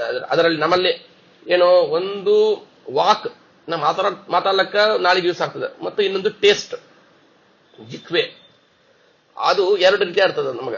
ಸರಿ, ಅದಲ್ಲಿಯೂ ಪರಮಾತ್ಮ 2 ರೂಪದಿಂದ ಸ್ವೀಕಾರ ಮಾಡ್ತಾನ ಅಂತ ಕೊಡ್ತಾರೆ. ಯಾವುದು? ಸ್ವಾಖ್ಯರಸ ಅಂತ ಅದಕ್ಕೆ ಹೆಸರು. ಅಂದ್ರೆ ಪರಮಾತ್ಮನದ್ದೇ ಒಂದು ಸ್ವರೂಪ ಅದರಲ್ಲಿ ಇರ್ತದೆ, ಆ ಅನ್ನದಲ್ಲಿ ಇರ್ತದೆ. ಅದನ್ನು ಪರಮಾತ್ಮ ಡೈರೆಕ್ಟ್ ಆಗಿ ಸ್ವೀಕಾರ ಮಾಡ್ತಾನ. ಹ್ಯಾಂಗ ಮಾಡ್ತಾನಂದ್ರ, ಈ 2 ಹೇಳಿದೇವಲ್ಲ ನಾಲಿಗೆಯಲ್ಲಿ, ವಾಗೇಂದ್ರಿಯ ಜಿಹ್ವೇಂದ್ರಿಯ ಅಂತ. ವಾಕ್ ಮಾತಾಡೋದು, ಜಿಹ್ವೇಂದ್ರಿಯ ಟೇಸ್ಟ್ ನೋಡೋದು. ಇದು ಭೃಗುರಾಮ ಸ್ವರೂಪೇಣ, ಭೃಗುರಾಮ ಅಂದ್ರೆ ಪರಶುರಾಮ ದೇವರು. ಪರಶುರಾಮ ದೇವ ರೂಪವಾಗಿದ್ದು ಅವ ಅದನ್ನು ಸ್ವೀಕಾರವೇ ಮಾಡ್ತಾನೆ ಡೈರೆಕ್ಟ್ ಆಗಿ. ಅದು ನಮ್ಗೆ ಗೊತ್ತಾಗೋದಿಲ್ಲ, ನಮ್ಮ ಕ್ವಾಂಟಿಟಿ ಕಡಿಮೆ ಆಗೋದಿಲ್ಲ ಅಲ್ಲಿ. ನಮ್ ನೋಡಿದ್ರೆ ನಮ್ಗೆ ಗೊತ್ತಾಗೋದಿಲ್ಲ ನಮ್ಗೆ ಅದೆಲ್ಲ ಒಂದು ದಿವ್ಯವಾದದ್ದು. ಅದರಿಂದ ಮತ್ತು ಕೂರ್ಮಸ್ವರೂಪೇಣ ದಿವ್ಯ ಜಿಹ್ವೇಂದ್ರಿಯೇನತು. ಆ ಏನ್ ಟೇಸ್ಟ್ ನೋಡ ಒಂದು ಭಾಗ ನಮ್ಮಲ್ಲಿ ನಮ್ಮ ನಾಲಿಗೆಲಿರ್ತದೆ, ಅಲ್ಲಿಂದ ಕೂರ್ಮ ಸ್ವರೂಪ, ಆ ಕೂರ್ಮ ಸ್ವರೂಪನಾಗಿದ್ದು ಪರಮಾತ್ಮ ಅದನ್ನು ಜಿಹ್ವೇಂದ್ರಿಯೇನ, ಅದರಿಂದ ಪರಮಾತ್ಮ 2 ರೀತಿಯಾಗಿ ಅದನ್ನು ಸ್ವಾಖ್ಯರಸವನ್ನು ಸ್ವೀಕಾರ ಮಾಡ್ತಾನೆ. ಹಿಂಗ ಆಸ್ವಾದ್ಯ ಸ್ವಾದುರಸಂ ಭುಂಕ್ಷ್ವ ದೇವ ರಮಾಪತೆ ಅಂತ ಪರಮಾತ್ಮನನ್ನು ಇದು ಆಸ್ವಾದನ ಮಾಡು, ಇದನ್ನ ಬಂದು ಈ ರಸವನ್ನು ಭುಂಕ್ಷ್ವ ಹಂಗ ಅಂತ ಪರಮಾತ್ಮನಲ್ಲಿ ನಾವು ಪ್ರಾರ್ಥನೆ ಮಾಡತಕ್ಕಂತಹದ್ದಾದ ಒಂದು ವಿಧಾನ ಇದು. ಇಷ್ಟನ್ನು ನೀವು ಬಂದು ನೈವೇದ್ಯ ಆಗುವಾಗ ಸ್ಮರಣ ಮಾಡಬೇಕು. ಈ ಮಂತ್ರ ಬೇಡ. ಏನೋ 3 ರೀತಿಯಾಗಿ ಭಾಗ ಇರ್ತದೆ. ಒಂದು ಸ್ವಾಖ್ಯರಸ, ಪರಮಾತ್ಮನದ್ದೇ ಒಂದು ಸ್ವರೂಪ, ಇನ್ನೊಂದು ಲಕ್ಷ್ಮ್ಯಾತ್ಮಕವಾದದ್ದು, ಇನ್ನೊಂದು ಪ್ರಾಕೃತಾತ್ಮಕವಾದದ್ದು. ನಾವು ಸ್ಥೂಲವಾಗಿ ಏನು ಊಟ ಮಾಡ್ತೇವೆ ಅದೇ ಭಾಗ. ಒಂದು ಭಾಗವನ್ನು ಕಪಿಲ ನಾಮಕನಾಗಿ ಕಣ್ಣಿಂದ ನೋಡ್ತಾನೆ. ಲಕ್ಷ್ಮ್ಯಾತ್ಮಕವಾದ ಭಾಗವನ್ನು ಮೂಗಿನಿಂದ ಲಕ್ಷ್ಮೀ ನೃಸಿಂಹ ಗ್ರಹಣ ಮಾಡ್ತಾನೆ, ಆಗ್ರಹಣ ಮಾಡ್ತಾನೆ. ಮತ್ತು ಸ್ವರೂಪವಾಗ್ತಕ್ಕಂಥದ್ರಲ್ಲಿ 2, ಒಂದು ಪರಶುರಾಮ, ಇನ್ನೊಂದು ಕೂರ್ಮ. ಅವನು ಡೈರೆಕ್ಟ್ ಆಗಿ ಅದನ್ನ ಸ್ವೀಕಾರವೇ ಮಾಡ್ತಾನೆ. ಅದು ಅವನದ್ದೇ ರೂಪ. ಅದು ಅವ ಒಂದು ತಿಂತಾನಂದ್ರೆ ಇನ್ನೊಂದು ಹೊರಗಿನ ಒಂದು ಐಟಮ್ ತಿನ್ನೋದಿಲ್ಲ. ಅವನದ್ದೇ ಅದನ್ನ ಸ್ವೀಕಾರ ಮಾಡ್ತಾನೆ. ಹೀಗೆ 4 ರೂಪಗಳನ್ನು ಅಲ್ಲಿ ನೀವು ಚಿಂತನೆ ಮಾಡಿದರೆ ಉತ್ತಮವಾಗಿರತಕ್ಕಂಥದ್ದು ಅಂತ ಶಾಸ್ತ್ರದಲ್ಲಿ ಹೇಳಿದ್ದಾರೆ. ಏನಾದರೂ ಡೌಟ್ಸ್ ಇದೆಯಾ? ಇಲ್ಲ ಇಲ್ಲ. ಇನ್ನೂ ಸ್ವಲ್ಪ ಶ್ಲೋಕಗಳಿದೆ, ಅದರ ನೈವೇದ್ಯ ಇನ್ನೂ ಸ್ವಲ್ಪ ಉತ್ತಮವಾದ ರೀತಿಯಲ್ಲಿ ನಾವು ಮಾಡ್ಲಿಕ್ಕೆ ಅನುಕೂಲ ಆಗ್ತದೆ. ಅಗಣೈ ಅಪರಾಧಾನ್ಮೇ ಪ್ರಸಾದಂ ಕುರು ಕೇಶವ ಇತಿ ವಿಜ್ಞಾಪಿ ದೇವೇಶಂ ನೈವೇದ್ಯಂ ಅರ್ಪಯೇತ್ ಸುದೀಹಿ ಅಂತ ಅಗಣೈ ಅಪರಾಧ ಮಾಡ್ತಿರ್ತಕ್ಕಂಥ ನನ್ನ ಈ ನೈವೇದ್ಯವನ್ನು ಪ್ರಸಾದವನ್ನಾಗಿ ಮಾಡು ಅಂತ ಅರ್ಥ. ಪ್ರಸಾದಂ ಕುರು ಕೇಶವ ಇತಿ ವಿಜ್ಞಾಪ್ಯ, ಹೀಗೆ ವಿಜ್ಞಾಪನ ಮಾಡಬೇಕು. ಹೀಗೆ ವಿಜ್ಞಾಪನ ಮಾಡಿ ನೈವೇದ್ಯಂ ಅರ್ಪಯೇತ್, ನೈವೇದ್ಯವನ್ನು ಹೀಗೆ ವಿಜ್ಞಾಪನ ಮಾಡಿ ಅರ್ಪಣೆ ಮಾಡಬೇಕು. ನಾ ಪರ್ಫೆಕ್ಟ್ ಇದ್ದೇನೆ, ಎಲ್ಲ ಪರ್ಫೆಕ್ಟ್ ಮಾಡ್ತಾ ಇದ್ದೇನೆ, ನೀ ಸ್ವೀಕಾರ ಮಾಡಲೇಬೇಕು ಅಂತಲ್ಲ ಇಲ್ಲ. ಅಗಣೀಯ ಅಪರಾಧ, ಎನಿಸ್ಲಕ್ಕಾಗದೇ ಇರತಕ್ಕಂತಹದ್ದಾದ ಅಪರಾಧ ನನ್ನಿಂದ ಆಗ್ತಾ ಇದೆ. ಆದರೂ ಕೂಡ ಒಂದು ನನ್ನ ಮೇಲೆ ಇರ್ತಕ್ಕಂಥ ಕರುಣೆಯಿಂದ ನೀನು ಇದನ್ನ ಸ್ವೀಕಾರ ಮಾಡು ಅಂತ. ಇದು ಮುಖ್ಯವಾದದ್ದು. ಅದ್ಯತಿಷ್ಠತಿ. ಹೇಳಿ. ಒಂದು ಪ್ರಶ್ನೆ, ಇದು ಈಗ ನೈವೇದ್ಯ ಮಾಡುವ ಸಮಯದಲ್ಲಿ ಈ ಷಣ್ಮುದ್ರೆ ತೋರಿಸ್ಬೇಕು ಅಂದ್ರೆ ಅದು ಒಂದೊಂದು ಮುದ್ರೆಗೂ ಯಾವ ತರ ಫಲ ಆ ನೈವೇದ್ಯಕ್ಕೆ ಹೋಗುತ್ತೆ? ಏನು ಅಲ್ಲಿ ಮೊದಲು ಹೇಳಿದ್ದೆ, ಅದು ಅಮೃತೀಕರಣಾರ್ಥಂ ದೇನ ಮುದ್ರಾ ಪ್ರದರ್ಶ್ಯಾಮಿ, ಪವಿತ್ರೀಕರಣಾರ್ಥಂ ಅದಿತ, ನಿರ್ವಿಷೀಕರಣಾರ್ಥಂ ತಾರ್ಷ, ಅದು ವಿಷ ಹೋಗಲಕ್ಕೆ ತಾರ್ಷ ಮುದ್ರೆ ತೋರಿಸಬೇಕು. ಅದು ಹಿಂದೆ ಹೇಳಿದ, ಅದು ಹಂಗೆ ರಿಮೈನ್ಸ್, ಅದ್ರೇನು ಇಲ್ಲ. ಸಂರಕ್ಷಣಾರ್ಥಂ ಚಕ್ರ ಮುದ್ರಾ ಪ್ರದರ್ಶ್ಯಾಮಿ, ದಿಗ್ಬಂಧನಾರ್ಥಂ ಗದಾ ಅಭಿವೃದ್ಧಿಯರ್ಥಂ ಗಿರಿಮುದ್ರಾ, ಅಭಿವೃದ್ಧಿಯರ್ಥಂ ಅಂತಂದ್ರೆ ಅಭಿವೃದ್ಧಿಗೋಸ್ಕರವಾಗಿ. ಶೈತಲ್ಯಾರ್ಥ ಅಂದ್ರೆ ಶೈತಲ್ಯಕ್ಕೋಸ್ಕರ, ಅಂದ್ರೆ ಆ ಕೂಲ್ ತುಂಬಾ ಬಿಸಿ ಬಿಸಿ ಬಿಸಿ ಆಗ್ತದೆ, ಅದನ್ನ ಕೂಲ್ ಮಾಡ್ಲಕ್ಕೆ ಶಶಿ ಮುದ್ರ ತೋರಿಸ್ತೇವೆ ಅಂತ. ಅದು ಅಲ್ಲಿ ಅದೇ ತಾವು. ಮುಂದೆ ಅದ್ಯತಿಷ್ಠತಿ ಯತ್ಕಿಂಚಿತ್ ಕಲ್ಪಿತಂ ಚ ಅಪರಂಗೃಹೆ ಪಕ್ವಮಣ್ಣಂ ಸುಪಾಣಿಯಂ ಸರ್ವೋಪಸ್ಕರ ಸಂಯುತಂ. ಇದು ತುಂಬಾ ಮುಖ್ಯವಾದದ್ದು. ಅಂದ್ರೆ ನಾವು ದಂಡೆ ಅಡಿಗೆ ಮಾಡಿ ಇಟ್ಟಿರ್ತೇವೆ, ಮನೆಯಲ್ಲಿ ಒಂದು 4 ದಿನ ದಂಡೆ ಅಡಿಗೆ ಮಾಡಿ ಇಟ್ಟಿರ್ತೇವೆ. ಎಲ್ಲವನ್ನೂ ದೇವರ ಕೋಣೆಯ ತಗೊಂಡು ಬಂದು ನೈವೇದ್ಯ ಮಾಡಬೇಕು ಅಂತ ಇಲ್ಲ. ಒಂದು ತಟ್ಟೆಯಲ್ಲಿ, ಒಳ್ಳೆ ಬೆಳ್ಳಿ ತಟ್ಟೆಯಲ್ಲಿಯೋ ಏನಾದರೂ ಒಳ್ಳೆ ತಟ್ಟೆಯಲ್ಲಿ ಎಲ್ಲದರಲ್ಲಿ ಒಂದು ಸ್ವಲ್ಪ ಸ್ವಲ್ಪ ತೆಗೆದು ಇಟ್ಟು ಅದನ್ನ ಆ ತಟ್ಟೆಯನ್ನು ತಗೊಂಡು ಬಂದು ನೈವೇದ್ಯ ಮಾಡಿ ಸಾಕಾಗ್ತದೆ. ಅದಕ್ಕೆ ಶ್ಲೋಕ ಇದು. ಏನಂದ್ರ ಅದ್ಯ ತಿಷ್ಠತಿ ಯತ್ಕಿಂಚಿತ್, ಅಲ್ಲಿ ಮಾಡಿದ್ರಲ್ಲಿ ಸ್ವಲ್ಪ ತಗೊಂಡ್ಬಂದು ಇಲ್ಲಿ ಇಟ್ಟಿದ್ದೆ ನಾನು. ಕಲ್ಪಿತಂಚ ಅಪರಂಗೃಹೆ, ಉಳದೆಲ್ಲ ಅಲ್ಲಿದೆ, ಅಲ್ಲಿ ಅಡಿಗೆ ಮನೆಯಲ್ಲಿದೆ. ಅದೆಂತದ್ದು? ಪಕ್ವಮಣ್ಣಂ ಸುಪಾನೀಯಂ ಸರ್ವೋಪಸ್ಕರ ಸಂಯುತಂ, ಪಕ್ವವಾಗಿದ್ದು ಮತ್ತು ಪಾನೀಯದಿಂದ ಕೂಡಿದ್ದಲ್ಲ, ಪಾನೀಯದ ಇರ್ತದ ಅದು, ಮತ್ತು ಸರ್ವ ಉಪಸ್ಕರ ಸಂಯುತಂ, ಎಲ್ಲ ಭಕ್ಷ್ಯ ಭೋಜ್ಯ ಎಲ್ಲದನ್ನು ಸೇರಿ ಸಂಯುತಂ ಕೂಡಿರ್ತಕ್ಕಂಥದ್ದು. ಅದನ್ನು ನೀನು ಸ್ವೀಕಾರ ಮಾಡು. ಹಂಗ ಇದು ಇಲ್ಲಿ ಸ್ವೀಕಾರ ಮಾಡಿದ ಹಿಂಬಾದಿಲ್ಲ, ಅದನ್ನು ಸೇರಿ ಸ್ವೀಕಾರ ಮಾಡು. ನಿನ್ನ ಮುಂದೆ ಇಟ್ಟಿಲ್ಲ, ಇದ್ರೂ ಅದನ್ನು ಸ್ವೀಕಾರ ಮಾಡು ಅಂತ ಅಲ್ಲಿ ಪ್ರಾರ್ಥನೆ. ಯಥಾಕಾಲಂ ಮನುಷ್ಯಾದೇಹಿ ಭೋಕ್ಷ್ಯಮಾನಂ ಶರೀರಭಿಹಿ ತತ್ಸರ್ವಂ ವಿಷ್ಣು ಪೂಜಾಸ್ತು ಪ್ರಿಯತಾ ಮೇ ಜನಾರ್ದನ. ಅಂದ್ರು ಇದು ಇಷ್ಟು ಮಾತ್ರ ಹೇಳಿಲ್ಲ, ಇನ್ನೂ ಒಂದು ಸ್ಟೆಪ್ ಹೇಳ್ತಾರೆ. ಆ ಕಾಲಕ್ಕೆ ಮನುಷ್ಯರುಗಳಿಂದ ಭೋಕ್ಷ್ಯಮಾನಂ, ಶರೀರದಿಂದ ಏನು ಬಂದು ಭೋಕ್ಷ್ಯ ತಿನ್ನಲ್ಪಡುತ್ತದೆ ಅದು ಎಲ್ಲವೂ ಕೂಡ ತತ್ಸರ್ವಂ ವಿಷ್ಣು ಪೂಜಾ ಅಸ್ತು, ವಿಷ್ಣು ಪೂಜಾ ಆಗ್ಲಿ, ಅದು ನಿನ್ನ ಪೂಜೆ ಅಂತ ಆಗಲಿ. ಪ್ರಿಯತಾಮೇ ಜನಾರ್ದನ, ಜನಾರ್ದನೇ ಪ್ರೀತನಾಗು ಇದರಿಂದ. ಅಂದ್ರೆ ನಾ ಈವಾಗ ನೈವೇದ್ಯ ಮಾಡೋ ಸಂದರ್ಭದಲ್ಲಿ ಮಾತ್ರ ನಿಂಗ ಈ ಒಂದು ಚಿಕ್ಕ ಭಾಗ ಮಾತ್ರ ನೈವೇದ್ಯ ತಿಳಿಬೇಡ. ಯಥಾಕಾಲ ಆ ಕಾಲಕ್ಕೆ ತಕ್ಕಂತೆ ಎಲ್ಲ ಮನುಷ್ಯರುಗಳು ಏನೇನೆಲ್ಲ ಬಂದು ಸ್ವೀಕಾರ ಮಾಡ್ತಾರೆ ಅದು ಶರೀರದಿಂದ, ಅದೆಲ್ಲವೂ ನಿನ್ನ ಪೂಜೆ ಅಂತ ಆಗಲಿ, ಅದರಿಂದ ನೀನು ತೃಪ್ತನಾಗು ಹಂಗಂತ ಅದು ಒಂದು ಪ್ರಾರ್ಥನೆ ಇದೆ. ಒಂದು ಚಿಕ್ಕ ವಿಷಯ ಹೇಳಿ ಬೇಕಾದ್ರೆ ಏನೋ ಲಕ್ಷ್ಮೀ ಪರಿವೇಶಯತಿ ನಾರಾಯಣ ಭುಂಕ್ತೆ ಭಾರತ್ಯಾದ್ಯಾ ಪರಿಚರಂತಿ ವಾಯು ಬೀಜತಿ ಅಂತ. ದೇವ್ರು ಹ್ಯಾಂಗ ಊಟ ಮಾಡ್ತಾನಂತ ನೋಡ್ರಿ. ಲಕ್ಷ್ಮೀ ಪರಿವೇಶನ ಮಾಡ್ತಾನ, ಬಡಿಸ್ತಾಳಂತ. ಲಕ್ಷ್ಮಿ ದೇವರು ಕೂತಂದು ಊಟ ಮಾಡ್ತಾ ಇರೋ ಕಾಲಕ್ಕೆ ಲಕ್ಷ್ಮೀ ದೇವಿ ಬಂದು ಬಡಿಸ್ತಾಳಂತ. ಬಡಿಸೋದು ಲಕ್ಷ್ಮೀ ದೇವಿಯೇ, ನಾವಿಲ್ಲ. ನಾರಾಯಣ ಭುಂಕ್ತೆ, ಸಾಕ್ಷಾತ್ ಪರಮಾತ್ಮನೇ ಊಟ ಮಾಡ್ತಾನೆ. ಭಾರತ್ಯಾದ್ಯಾ ಪರಿಚರಂತಿ, ಭಾರತಿ ಸರಸ್ವತಿ ಇತ್ಯಾದಿ ರುಜುಗಳವರು, ಭಾರತಿ ಸರಸ್ವತಿಗಳು ರುಜುಗಳು. ಮತ್ತು ಅವರ ಜೊತೆಗ ಯಾರು ಸೌಪರ್ಣಿ, ವಾರುಣಿ, ಪಾರ್ವತಿ ಇತ್ಯಾದಿಗಳು ಅವ್ರ ಜೊತೆಗೆ ಅವರಿಗೆ ಸಹಕಾರ ಮಾಡ್ತಾರೆ. ಮುಖ್ಯವಾಗಿ ಅಲ್ಲಿ ಆ ಲಕ್ಷ್ಮೀ ದೇವಿಗೆ ಹೆಲ್ಪ್ ಮಾಡಬೇಕಲ್ಲ, ಪರಿಚಾರ ಮಾಡಬೇಕಲ್ಲ, ಅದು ಮಾಡೋದು ಬಂದು ಭಾರತಿ ಸರಸ್ವತಿ ಅವರು. ಮತ್ತು ಅವರ ಕೆಳಗೆ ಇರತಕ್ಕಂಥ ಸ್ವಪ್ನ ನಿವಾರಣೆ ಎಲ್ಲರೂ ಸರಿ. ದೇವರಿಗೆ ತುಂಬಾ ಬೇಗದ್ರ ಏನ್ ಮಾಡೋದು? ಅದಕ್ಕೆ ವಾಯು ಬೀಜತಿ, ವಾಯುದೇವರು ಬಂದು ಗಾಳಿ ಹಾಕ್ತಾರ, ಬೀಸ್ಲಿಕ್ಕೆ ಹಾಕ್ತಾರಂತ. ಅವ್ರ ಜೊತೆಗೆ ಗರುಡ ದೇವರು ಹಾಕ್ತಾರಂತ ಇಟ್ಕೊಳ್ಳೋದು. ವಾಯು ಬೀಜತಿ. ಮತ್ತು ಇನ್ನು ಇಲ್ಲಿ ಕೊಟ್ಟಿಲ್ಲ, ಆದ್ರೆ ಇನ್ನೊಂದು ಸಲ ಹೇಳಿದ್ದಾರೆ, ಇಂದ್ರಹ ದ್ವಾರಂ ಪಾಲಯತಿ. ಇಂದ್ರ ದೇವರು ಆ ದ್ವಾರವನ್ನು ವೇಟ್ ಮಾಡ್ತಾರೆ, ಅಲ್ಲಿ ವಾಚ್ಮ್ಯಾನ್ ಆಗಿ ನಿಂತಿರ್ತಾರಂತ. ಅಲ್ಲಿ ಹೀಂಗ ಪರಮಾತ್ಮ ಇಂಥ ವೈಭವದಿಂದ ಊಟ ಮಾಡ್ತಾ ಇರ್ತಾನೆ ಅಂತ. ನಾವು ಇಷ್ಟೆಲ್ಲ ನಾವು ಎಷ್ಟು ಆಗ್ತದೋ ಟೈಮ್ ಇದೆಯೋ ನಾವು ಎಷ್ಟು ಅನುಸಂಧಾನ ಮಾಡಿ ನಾವು ನೈವೇದ್ಯ ಮಾಡಿದ್ರೆ ಅತ್ಯಂತ ಉತ್ತಮವಾಗಿರ್ತಕ್ಕಂತಹ ಫಲ ಸಿಗ್ತದೆ. ಅದರ ಏನು ಸಂದೇಹವೇ ಇಲ್ಲ. ಏನೋ ಯಾಂತ್ರಿಕವಾಗಿ ನಾವು ನೈವೇದ್ಯ ಮಾಡೋದು ಇಲ್ಲ. ಅದರ ಅನುಸಂಧಾನ ಪೂರ್ವಕವಾಗಿ ಅಲ್ಲಿ ಏನು ವಿಧಾನ ಕೊಟ್ಟಿದ್ದಾರೋ ಅದನ್ನು ಅನುಸರಿಸಿ ಮಾಡಿದರೆ ಉತ್ತಮವಾಗಿರ್ತಕ್ಕಂತಹ ಫಲ ಆಗ್ತದೆ. ಇದು ನೀವು ಮೊದಲಿಗೆ ತೆಗೆಯೋ ಸ್ವಲ್ಪ ಕಷ್ಟ ಇರೋದು. ಏನೇನು ಹೇಳಿದ್ರು ಅದು ನೀವು ನೋಟ್ ಮಾಡಿ ಇಟ್ಟುಕೊಂಡು ಸ್ವಲ್ಪ ಸ್ವಲ್ಪ ನಿಧಾನಕ್ಕೆ ನೀವು ಮಾಡ್ತಾ ಬಂದ್ರಿಂದ ಒನ್ಸ್ ಪ್ರಾಕ್ಟೀಸ್ ಆಯ್ತು ಅಂದ್ರೆ ನಿಮ್ಗೆ ಏನು ಟಕ್ ಟಕ್ ಚಿಂತನೆ ಬಂದಿರೋದು. ಇಲ್ಲಿ ಕಪಿಲನಾಮ ಗೆದ್ದಾನೆ, ಸ್ವೀಕಾರ ಮಾಡ್ತಾ ಇದ್ದಾನೆ ಕಣ್ಣಿಂದ. ಲಕ್ಷ್ಮೀ ನರಸಿಂಹ ಒಂದು ಗಾರಣ ಮಾಡ್ತಾ ಇದ್ದಾನೆ. ಸ್ವರೂಪ ಇದು ಯಾವುದು ಪರಶುರಾಮ ಮತ್ತು ಇದು ಕೂರ್ಮ ಅವರು ಬಂದು ಸ್ವೀಕಾರ ಮಾಡ್ತಾ ಇದ್ದಾರೆ. ಹೀಗೆ ಮತ್ತು ಇಲ್ಲಿ ಸ್ವಲ್ಪ ಇಟ್ಟಿದ್ದೇವೆ, ಅಲ್ಲೆಲ್ಲ ಇಟ್ಟಿದ್ದೇವೆ, ಪರಮಾತ್ಮ ಅಲ್ಲಿ ಸ್ವೀಕಾರ ಮಾಡು. ಮತ್ತು ನಾ ಏನೇನು ಯಾವ ಕಾಲದಲ್ಲಿ ತಿಂತಾ ಇರ್ತಾನೆ ಅದೆಲ್ಲವೂ ಕೂಡ ನಿನ್ನ ಪೂಜೆ ಅಂತ ಆಗ್ಲಿ, ಅದು ಕೂಡ ನಿನ್ನ ನೈವೇದ್ಯ ಅಂತ ಆಗ್ಲಿ. ಮತ್ತು ಲಕ್ಷ್ಮೀ ಪ್ರವೇಶನ ಮಾಡ್ತಾ ಇದ್ದಾಳೆ, ಬಡಿಸ್ತಾ ಇದ್ದಾಳೆ. ವಾಯು ದೇವರು ಬಂದು ಬೀಸನೆ ಆಗ್ತಾ ಇದ್ದಾರೆ. ಪರಮಾತ್ಮ ಸಾಕ್ಷಾತ್ ಕೂತಂದು ಊಟ ಮಾಡ್ತಾ ಇದ್ದಾನೆ, ಅದನ್ನ ತೆಗೆದು ಊಟ ಮಾಡ್ತಾ ಇದ್ದಾನೆ. ಭಾರತೀ ದೇವರಿಗೆ ಓಡಾಡ್ತಾ ಇರ್ತಾರೆ ಅಲ್ಲಿ, ತಗೊಂಡ್ ಬರೋದು ಎತ್ಕೊಂಡ್ ಬರೋದು ಅಂತ. ಹೀಗೆ ಅವ್ರು ಬಿಸಿ ಇರ್ತಾರೆ. ಇಂದ್ರ ಹೊರಗ ಆ ಬಾಗಿಲು ಕಾಯ್ತಾ ಇರ್ತಾನೆ. ಹೀಗೆ ಒಂದು ರೀತಿಯಾಗಿರ್ತಕ್ಕಂತಹ ಅನುಸಂಧಾನ ಪೂರ್ವಕವಾಗಿ ನೈವೇದ್ಯ ಮಾಡಿದ್ರೆ ಅದು ಉತ್ತಮವಾಗಿರ್ತಕ್ಕಂತಹ ಫಲವನ್ನು ಕೊಡ್ತದೆ ಅಂತ. ಇದು ಇನ್ನು ಕೃಷ್ಣಾಮೃತ ಮಹಾರ್ಣವದಲ್ಲಿ ಈ ನೈವೇದ್ಯದ ವಿಶೇಷವಾಗಿ ಇರ್ತಕ್ಕಂಥ ಕೊಟ್ಟಿದ್ದಾರೆ. ಇನ್ನೊಂದು 5 ನಿಮಿಷ ಇದೆ. ಬೇಕಾದ್ರೆ ಒಂದೇ ಒಂದು ಶ್ಲೋಕ ಆಲ್ರೆಡಿ ಒಂದು ನೋಡಿದ್ದೇವೆ ಈ ಶ್ಲೋಕವನ್ನು. ಬೇಕಾದ್ರೆ ಇನ್ನೊಂದ್ಸಲ ಅದನ್ನ ಒಂದು ರೀಕ್ಯಾಪ್ ಅನ್ನು ನೋಡಿಟ್ಟು ಮುಂದಿನ ವಾರ ಬೇಕಾದ್ರೆ ಅದನ್ನ ಈ ಒಂದು ನೈವೇದ್ಯ ಪ್ರಕರಣವನ್ನು ಕಂಪ್ಲೀಟ್ ಮಾಡೋಣ ನಾವು.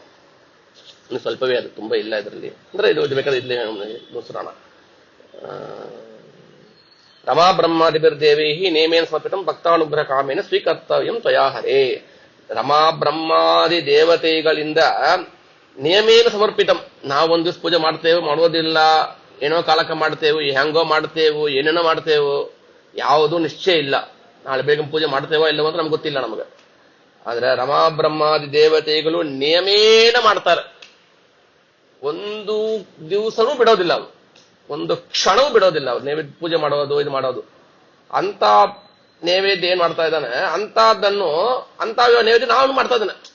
ಅವ್ರೇನ್ ನೈವೇದ್ಯ ಮಾಡ್ತಾರೆ ಅದನ್ನು ನಾನು ಮಾಡ್ತಾ ಇದ್ದೇನೆ. ಇವಾಗ ಭಕ್ತಾನುಗ್ರಹ ಕಾಮೇನ ಸ್ವೀಕರ್ತವ್ಯಂ ತ್ವಯಾ ಹರೇ. ನಮ್ಮ ಭಕ್ತಾನುಗ್ರಹ, ಭಕ್ತನಲ್ಲಿ ಅನುಗ್ರಹ ಮಾಡೋ ಒಂದು ಇಚ್ಛೆಯಿಂದ, ಹೇ ಪರಮಾತ್ಮನೇ ಇದು ತ್ವಯಾ ಸ್ವೀಕರ್ತವ್ಯಂ, ನಿನ್ನ ಸ್ವೀಕಾರ ಮಾಡಲ್ಪಡಲಿ ಹಾಂಗಂತ ಪ್ರಾರ್ಥನೆ ಮಾಡಬೇಕು. ಆಮೇಲೆ ಇದು ಇಷ್ಟು ಆದ ಮೇಲೆ ಒಂದು 108 ಸಲ ಕಣ್ಣು ಮುಚ್ಚಿಕೊಂಡು ಓಂ ನಮೋ ನಾರಾಯಣಾಯ ಎಂಬುದನ್ನ ನೀವು ಜಪ ಮಾಡಬೇಕು.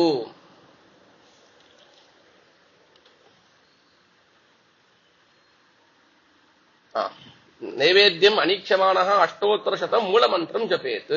ನೈವೇದ್ಯಂ ನೋಡಬಾರ್ದು, ಅನಿಕ್ಷಮಾಣ ನೋಡದೇ ಇರತಕ್ಕಂತ ಅವರಾಗಿ ಅಷ್ಟೋತ್ತರ ಶತಂ 108 ಸಲ ಮೂಲ ಮಂತ್ರಂ ಜಪೇತ್. ಓಂ ನಮೋ ನಾರಾಯಣ ಎಂಬ ಒಂದು ಮಂತ್ರವನ್ನು 108 ಸಲ ಜಪ ಮಾಡಬೇಕು. ಹಂಗಂತ ಇದು ಇಷ್ಟು ಮಂತ್ರ ಎಲ್ಲ ಅನುಸಂಧಾನ ಮಾಡಿದ ಮೇಲೆ ಕೊನೆಯಲ್ಲಿ ಕೂತಂದು ಆ ಜಪ 108 ಸಲ ಮಾಡಬೇಕು. ನೀವು ಇಲ್ಲ ಇನ್ನೊಂದು ಮಾಡ್ರಿ, ಇದು ಜಪ ಮಾಡ್ತಾ ಇರುವ ಕಾಲಕ್ಕೆ ಅದೆಲ್ಲವನ್ನು ಕೂಡ ನೀವು ಅನುಸಂಧಾನ ಮಾಡ್ತಾ ಬರಬಹುದು. ಇದನ್ನ ಕಣ್ಣು ಮುಚ್ಚಿಂದು ಇದೆಲ್ಲ ಪರಿಶೇಚನೆ ಎಲ್ಲ ಆದ ಮೇಲೆ, ಉತ್ತರಾಪೋಷಣ ಎಲ್ಲ ಕೊಟ್ಟ, ಎಲ್ಲ ಆಪೋಷಣ ಕೊಟ್ಟ ಮೇಲೆ ಎಲ್ಲ ಆದ ಮೇಲೆ ನೀವು ತುಳಸಿ ಮಣಿ ಇಟ್ಟುಕೊಂಡು ನೀವು ಜಪ ಮಾಡಕ್ಕೆ ಶುರು ಮಾಡುವಾಗ ಇದೆಲ್ಲ ಅನುಸಂಧಾನ ಮಾಡ್ತಾ ಬರ್ಬೋದು ನೀವು.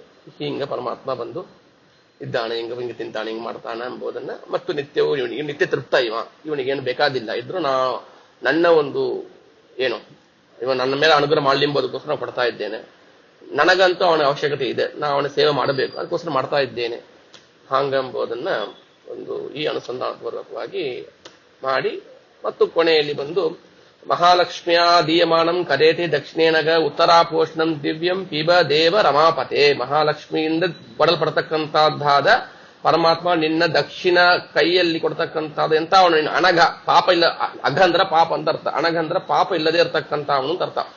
ಪಾಪ ಇಲ್ಲದೆ ಇರತಕ್ಕಂಥ ಅವನೇ ಪರಮಾತ್ಮನೇ, ಏನ್ ಪಾಪಕ್ಕೂ ಪುಣ್ಯವಿಲ್ಲ ಪಾಪವೂ ಇಲ್ಲ ಅವನಿಗೆ, ಪಾಪ ಮಾತ್ರ ಇಲ್ಲ ಪುಣ್ಯವೂ ಇಲ್ಲ ಅವನಿಗೆ ಅಂತ ಅವನಾದ ಪರಮಾತ್ಮನೇ ಲಕ್ಷ್ಮೀ ಮಹಾಲಕ್ಷ್ಮೀ ದೇವಿಯಿಂದ ನಿನ್ನ ಕರೆ ದಕ್ಷಿಣ ಕೈಯಲ್ಲಿ ಕೊಡ್ತಕ್ಕಂಥದ್ದಾದ ಉತ್ತರಾಪೋಷಣ ಅಂದ್ರೆ ಊಟ ಆದ ಮೇಲೆ ಕೊಡ್ತಕ್ಕಂತಹ ಪೋಷಣ ಉತ್ತರಾಪೋಷಣ, ಅದನ್ನು ಪಿಬದೇವ ರಮಾಪತೆ, ಅದನ್ನು ನೀವು ತಗೊಳ್ಳಿ ಅಂದ್ರೆ ಊಟ ಆಯ್ತು, ಉತ್ತರಾಪೋಷಣವನ್ನು ಸ್ವೀಕಾರ ಮಾಡು ಅಂತ ಹೇಳಿ ಅಮೃತ ಪಿದಾನಮಸಿ ಸ್ವಾಹ ಅಂತ ಹೇಳಿ ಆ ಸ್ವಲ್ಪ ಆ ಶಂಖದಿಂದೇ ನೀರು ಮತ್ತು ಪ್ಯಾಲದಲ್ಲಿ ಬಿಡಬೇಕು. ಉತ್ತರಾಪೋಷಣ ಸಮರ್ಪಯಾಮಿ ಅಂತೇಳಿನ ಆ ಪೋಷಣ ಉಚ್ಚಿಷ್ಟ ಜನ ಪಾತ್ರಾಂತರೇ ಕ್ಷಿಪೇತ್, ಪಾತ್ರೆಯಲ್ಲಿ ಹಾಕಬೇಕು. ಹಸ್ತ ಪ್ರಕ್ಷಾಳನ ಸಮರ್ಪಯಾಮಿ, ಮುಖ ಪ್ರಕ್ಷಾಳನ ಸಮರ್ಪಯಾಮಿ, ಪಾದ ಪ್ರಕ್ಷಾಳನ ಸಮರ್ಪಯಾಮಿ, ದಂತ ಶೋಧನ ಸಮರ್ಪಯಾಮಿ. ದಂತ ಶೋಧನ ಅಂದ್ರೆ ಹಲ್ಲು ಶುದ್ಧೀಕರಣ ಮಾಡೋದು ಅಂತ ಅರ್ಥ. ವಾಮೆ ಗಂಡೂಷ ಅಂತ ಸಮರ್ಪಯಾಮಿ, ವಾಯ್ ಕೊಪ್ಲಿಕರ್ದಂತೇವಲ್ಲ ಉಗುಳೋದು, ಅದನ್ನ ವಾಮೆ ಗಂಡೂಷ ಅಂದ್ರೆ ಅದು ಪಾದ ಪ್ರಕ್ಷಾಳನ ಸಮರ್ಪಯಾಮಿ ಅಂತ ಹೇಳಿ ಇದನ್ನೆಲ್ಲವನ್ನು ಕೂಡ ಮತ್ತು ಆಚಮನ ಸಮರ್ಪಯಾಮಿ ಅಂತ ಹೇಳಿ ಇಷ್ಟು ಆ ಶಂಖದಲ್ಲಿ ಇರ್ತಕ್ಕಂತಹ ನೀರನ್ನು ಇಷ್ಟು ಮಾಡಬೇಕು, ಮೊದಲಿಂದ ಮಾಡಬೇಕು ಆ ಶಂಖದಲ್ಲಿ ಇರ್ತಕ್ಕಂಥದ್ದಿಂದ. ಇಷ್ಟು ಆದ ಮೇಲೆ ಆಮೇಲೆ ಈ ಹಣ್ಣು ಕಾಯಿ ನೈವೇದ್ಯಕ್ಕೆಲ್ಲ ಮಂತ್ರ ಕೊಟ್ಟಿದ್ದಾರೆ. ಸಂತತಿ ಆಯ್ತು, 2 ನಿಮಿಷ ಮುಗಿಸುತ್ತಾನೆ. ಅದು ಈ ಮಂತ್ರ ನೋಡ್ಬೋದು. ಪುಗಿ ಫಲ ಸಮಾಯುಕ್ತಂ ನಾಗವಲ್ಲಿ ತಲೆಯೃತಂ ಕರ್ಪೂರ ಚೂರ್ಣ ಸಂಯುಕ್ತಂ ತಾಂಬೂಲಂ ಪ್ರತಿಗೃಹ್ಯತಾಂ ಹಿರಣ್ಯ ಗರ್ಭಗರ್ಭಸ್ತಮೇವ ಬೀಜ ವಿಭಾವಸೋಹ ಅನಂತ ಪುಣ್ಯ ಫಲದ ಮತ ಅಘಶಾಂತಿಂ ಪ್ರಯಚ್ಛಮೆ ಅಂತ ಆ ಪುಸ್ತಕದಲ್ಲಿ ಇದೆ. ತಾಂಬೂಲ ಸಮರ್ಪಣೆ ಮಾಡೋದು, ದಕ್ಷಿಣ ಸಮರ್ಪಣೆ ಮಾಡೋದು ಇತ್ಯಾದಿಗಳನ್ನು ಬಂದು ಸಮರ್ಪಣೆ ಮಾಡಬೇಕು. ಅಲ್ಲಿ ಇಟ್ಟುಕೊಂತಾದ್ಮೇಲೆ ಆ ಸ್ವಲ್ಪ ಏನ್ ನೀರಿಟ್ಟು ನೀವು ಪ್ರೋಕ್ಷಣೆ ಇತ್ಯಾದಿ ಮಾಡಿದ್ರೆ ಅದರಲ್ಲಿ ಯಾವುದು ಆ ತಾಂಬೂಲದಲ್ಲಿ ದಕ್ಷಿಣೆಯಲ್ಲಿ ಮತ್ತು ಹಣ್ಣು ಕಾಯಿ ಪ್ರತ್ಯೇಕವಾಗಿ ನೈವೇದ್ಯ ಅದರಲ್ಲಿ ಎಲ್ಲವನ್ನು ಕೂಡ ಅದರಲ್ಲಿ ಹಾಕಬೇಕು ಅಂತ ಕೊಟ್ಟಿದ್ದಾರೆ.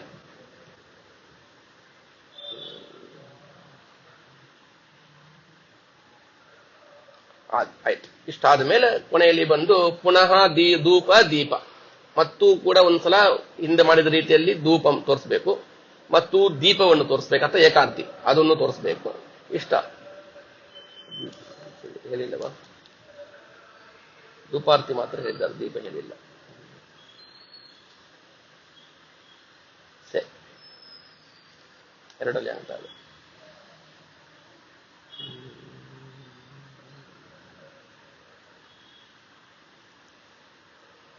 ಧೂಪಂ ಸಮರ್ಪಿ ಅಷ್ಟೇ ಕೊಡ್ತೇವೆ. ಧೂಪ ಮಾತ್ರ ತೋರಿಸಿ ಮಹಾಮಂಗಳಾರತಿಯನ್ನು ಮಾಡ. ಮಹಾನೀರಾಜನ ಜಯತ್ಯಜೋ ಕಂಡ ಗುಣೋರಮಣ ಸದೋತ ಜ್ಞಾನ ಮರೀಚಿ ಮಾಲಿಸಿ ಭಕ್ತ ಹಾರದೋಚಿತ ಮೋನಿ ಅಂತ ವ್ಯಾಸಾವತಾರು ಹರಿರಾತ್ಮ ಭಾಸ್ಕರ ಇತ್ಯಾದಿ ಅರ್ಚಿತ ಪರಾಚಿತ ಪ್ರೇಮಿರ ಸ್ವಚ್ಛತ ಅಂತ ಇತ್ಯಾದಿ ಮಂತ್ರಗಳಿಂದ ಪರಮಾತ್ಮನಿಗೆ ಆರತಿಯನ್ನು ತೋರಿಸಿ ಮತ್ತು ಓಣಪ್ಪಿತ ಅಂತ ಮುಗಿಸ್ಬೇಕು. ಅದನ್ನ ಬೇಕಾದ್ರೆ ವಿಸ್ತಾರವಾಗಿ ಬರೋ ವಾರ ಆಚಾರ್ಯ ಇದೆ, ನಮ್ಮ ರಾಮಕೃಷ್ಣ ಇದೆ ತಯಾರು. ಹಂಗಿಲ್ಲ ಹಂಗಿದ್ರೆ ನಾವೇ ಕಂಟಿನ್ಯೂ ಮಾಡೋಣ. ಶ್ರೀಕೃಷ್ಣ ನಮಸ್ತೆ. ಅನೇನ ಭಾವಿ ಪುಣ್ಯಮ ವಾಪ್ನೋತು ಗುರುರ್ಮಮ. ಏನ ಪ್ರಶ್ನೆಗಳಿದ್ರೆ ಕೇಳಬಹುದು. ಒಂದು ಆಚಾರ್ಯ ಈ ಪಲಾವಡ ಹೆಸರೆಲ್ಲ ಸಂಸ್ಕೃತಿಯಲ್ಲಿ ಅವನ ನೆಕ್ಸ್ಟ್ ಕ್ಲಾಸ್ ಇದ್ರೆ ಕದಲಿ ಫಲಂ ನಾರಿಕೇಲ ಫಲಂ ಅಂತ ಅವರಿಗೆ ಹೋಗುವಂತ ಹಣ್ಣಿನ ಹೆಸರು ಅಲ್ಲಿ ಅಂತ ನಂಗೆ ಎಷ್ಟು ತಿಳಿದ ಅಷ್ಟೇ ಕಂಟಿನ್ಯೂ ಆಯ್ತು. ನಾನು ಹೇಳ್ತೇನೆ. ಎರಡನೇದು ಈ ಆಪಿಲ್ ನೈವೇದ್ಯ ಇಡವಂತ ಅದೆಲ್ಲ ನಿಷಾದ ಮಾಡ್ತಾರೆ, ಎಲ್ಲ ಮಾಡ್ತಾರೆ. ಥ್ಯಾಂಕ್ಸ್ ಥ್ಯಾಂಕ್ ಯು, ಧನ್ಯವಾದಗಳು. ಧನ್ಯವಾದ. ನಮಸ್ಕಾರ. ನಮಸ್ಕಾರ. ನಮಸ್ಕಾರ. ನಮಸ್ಕಾರ. ಧನ್ಯವಾದಗಳು. ಧನ್ಯವಾದ.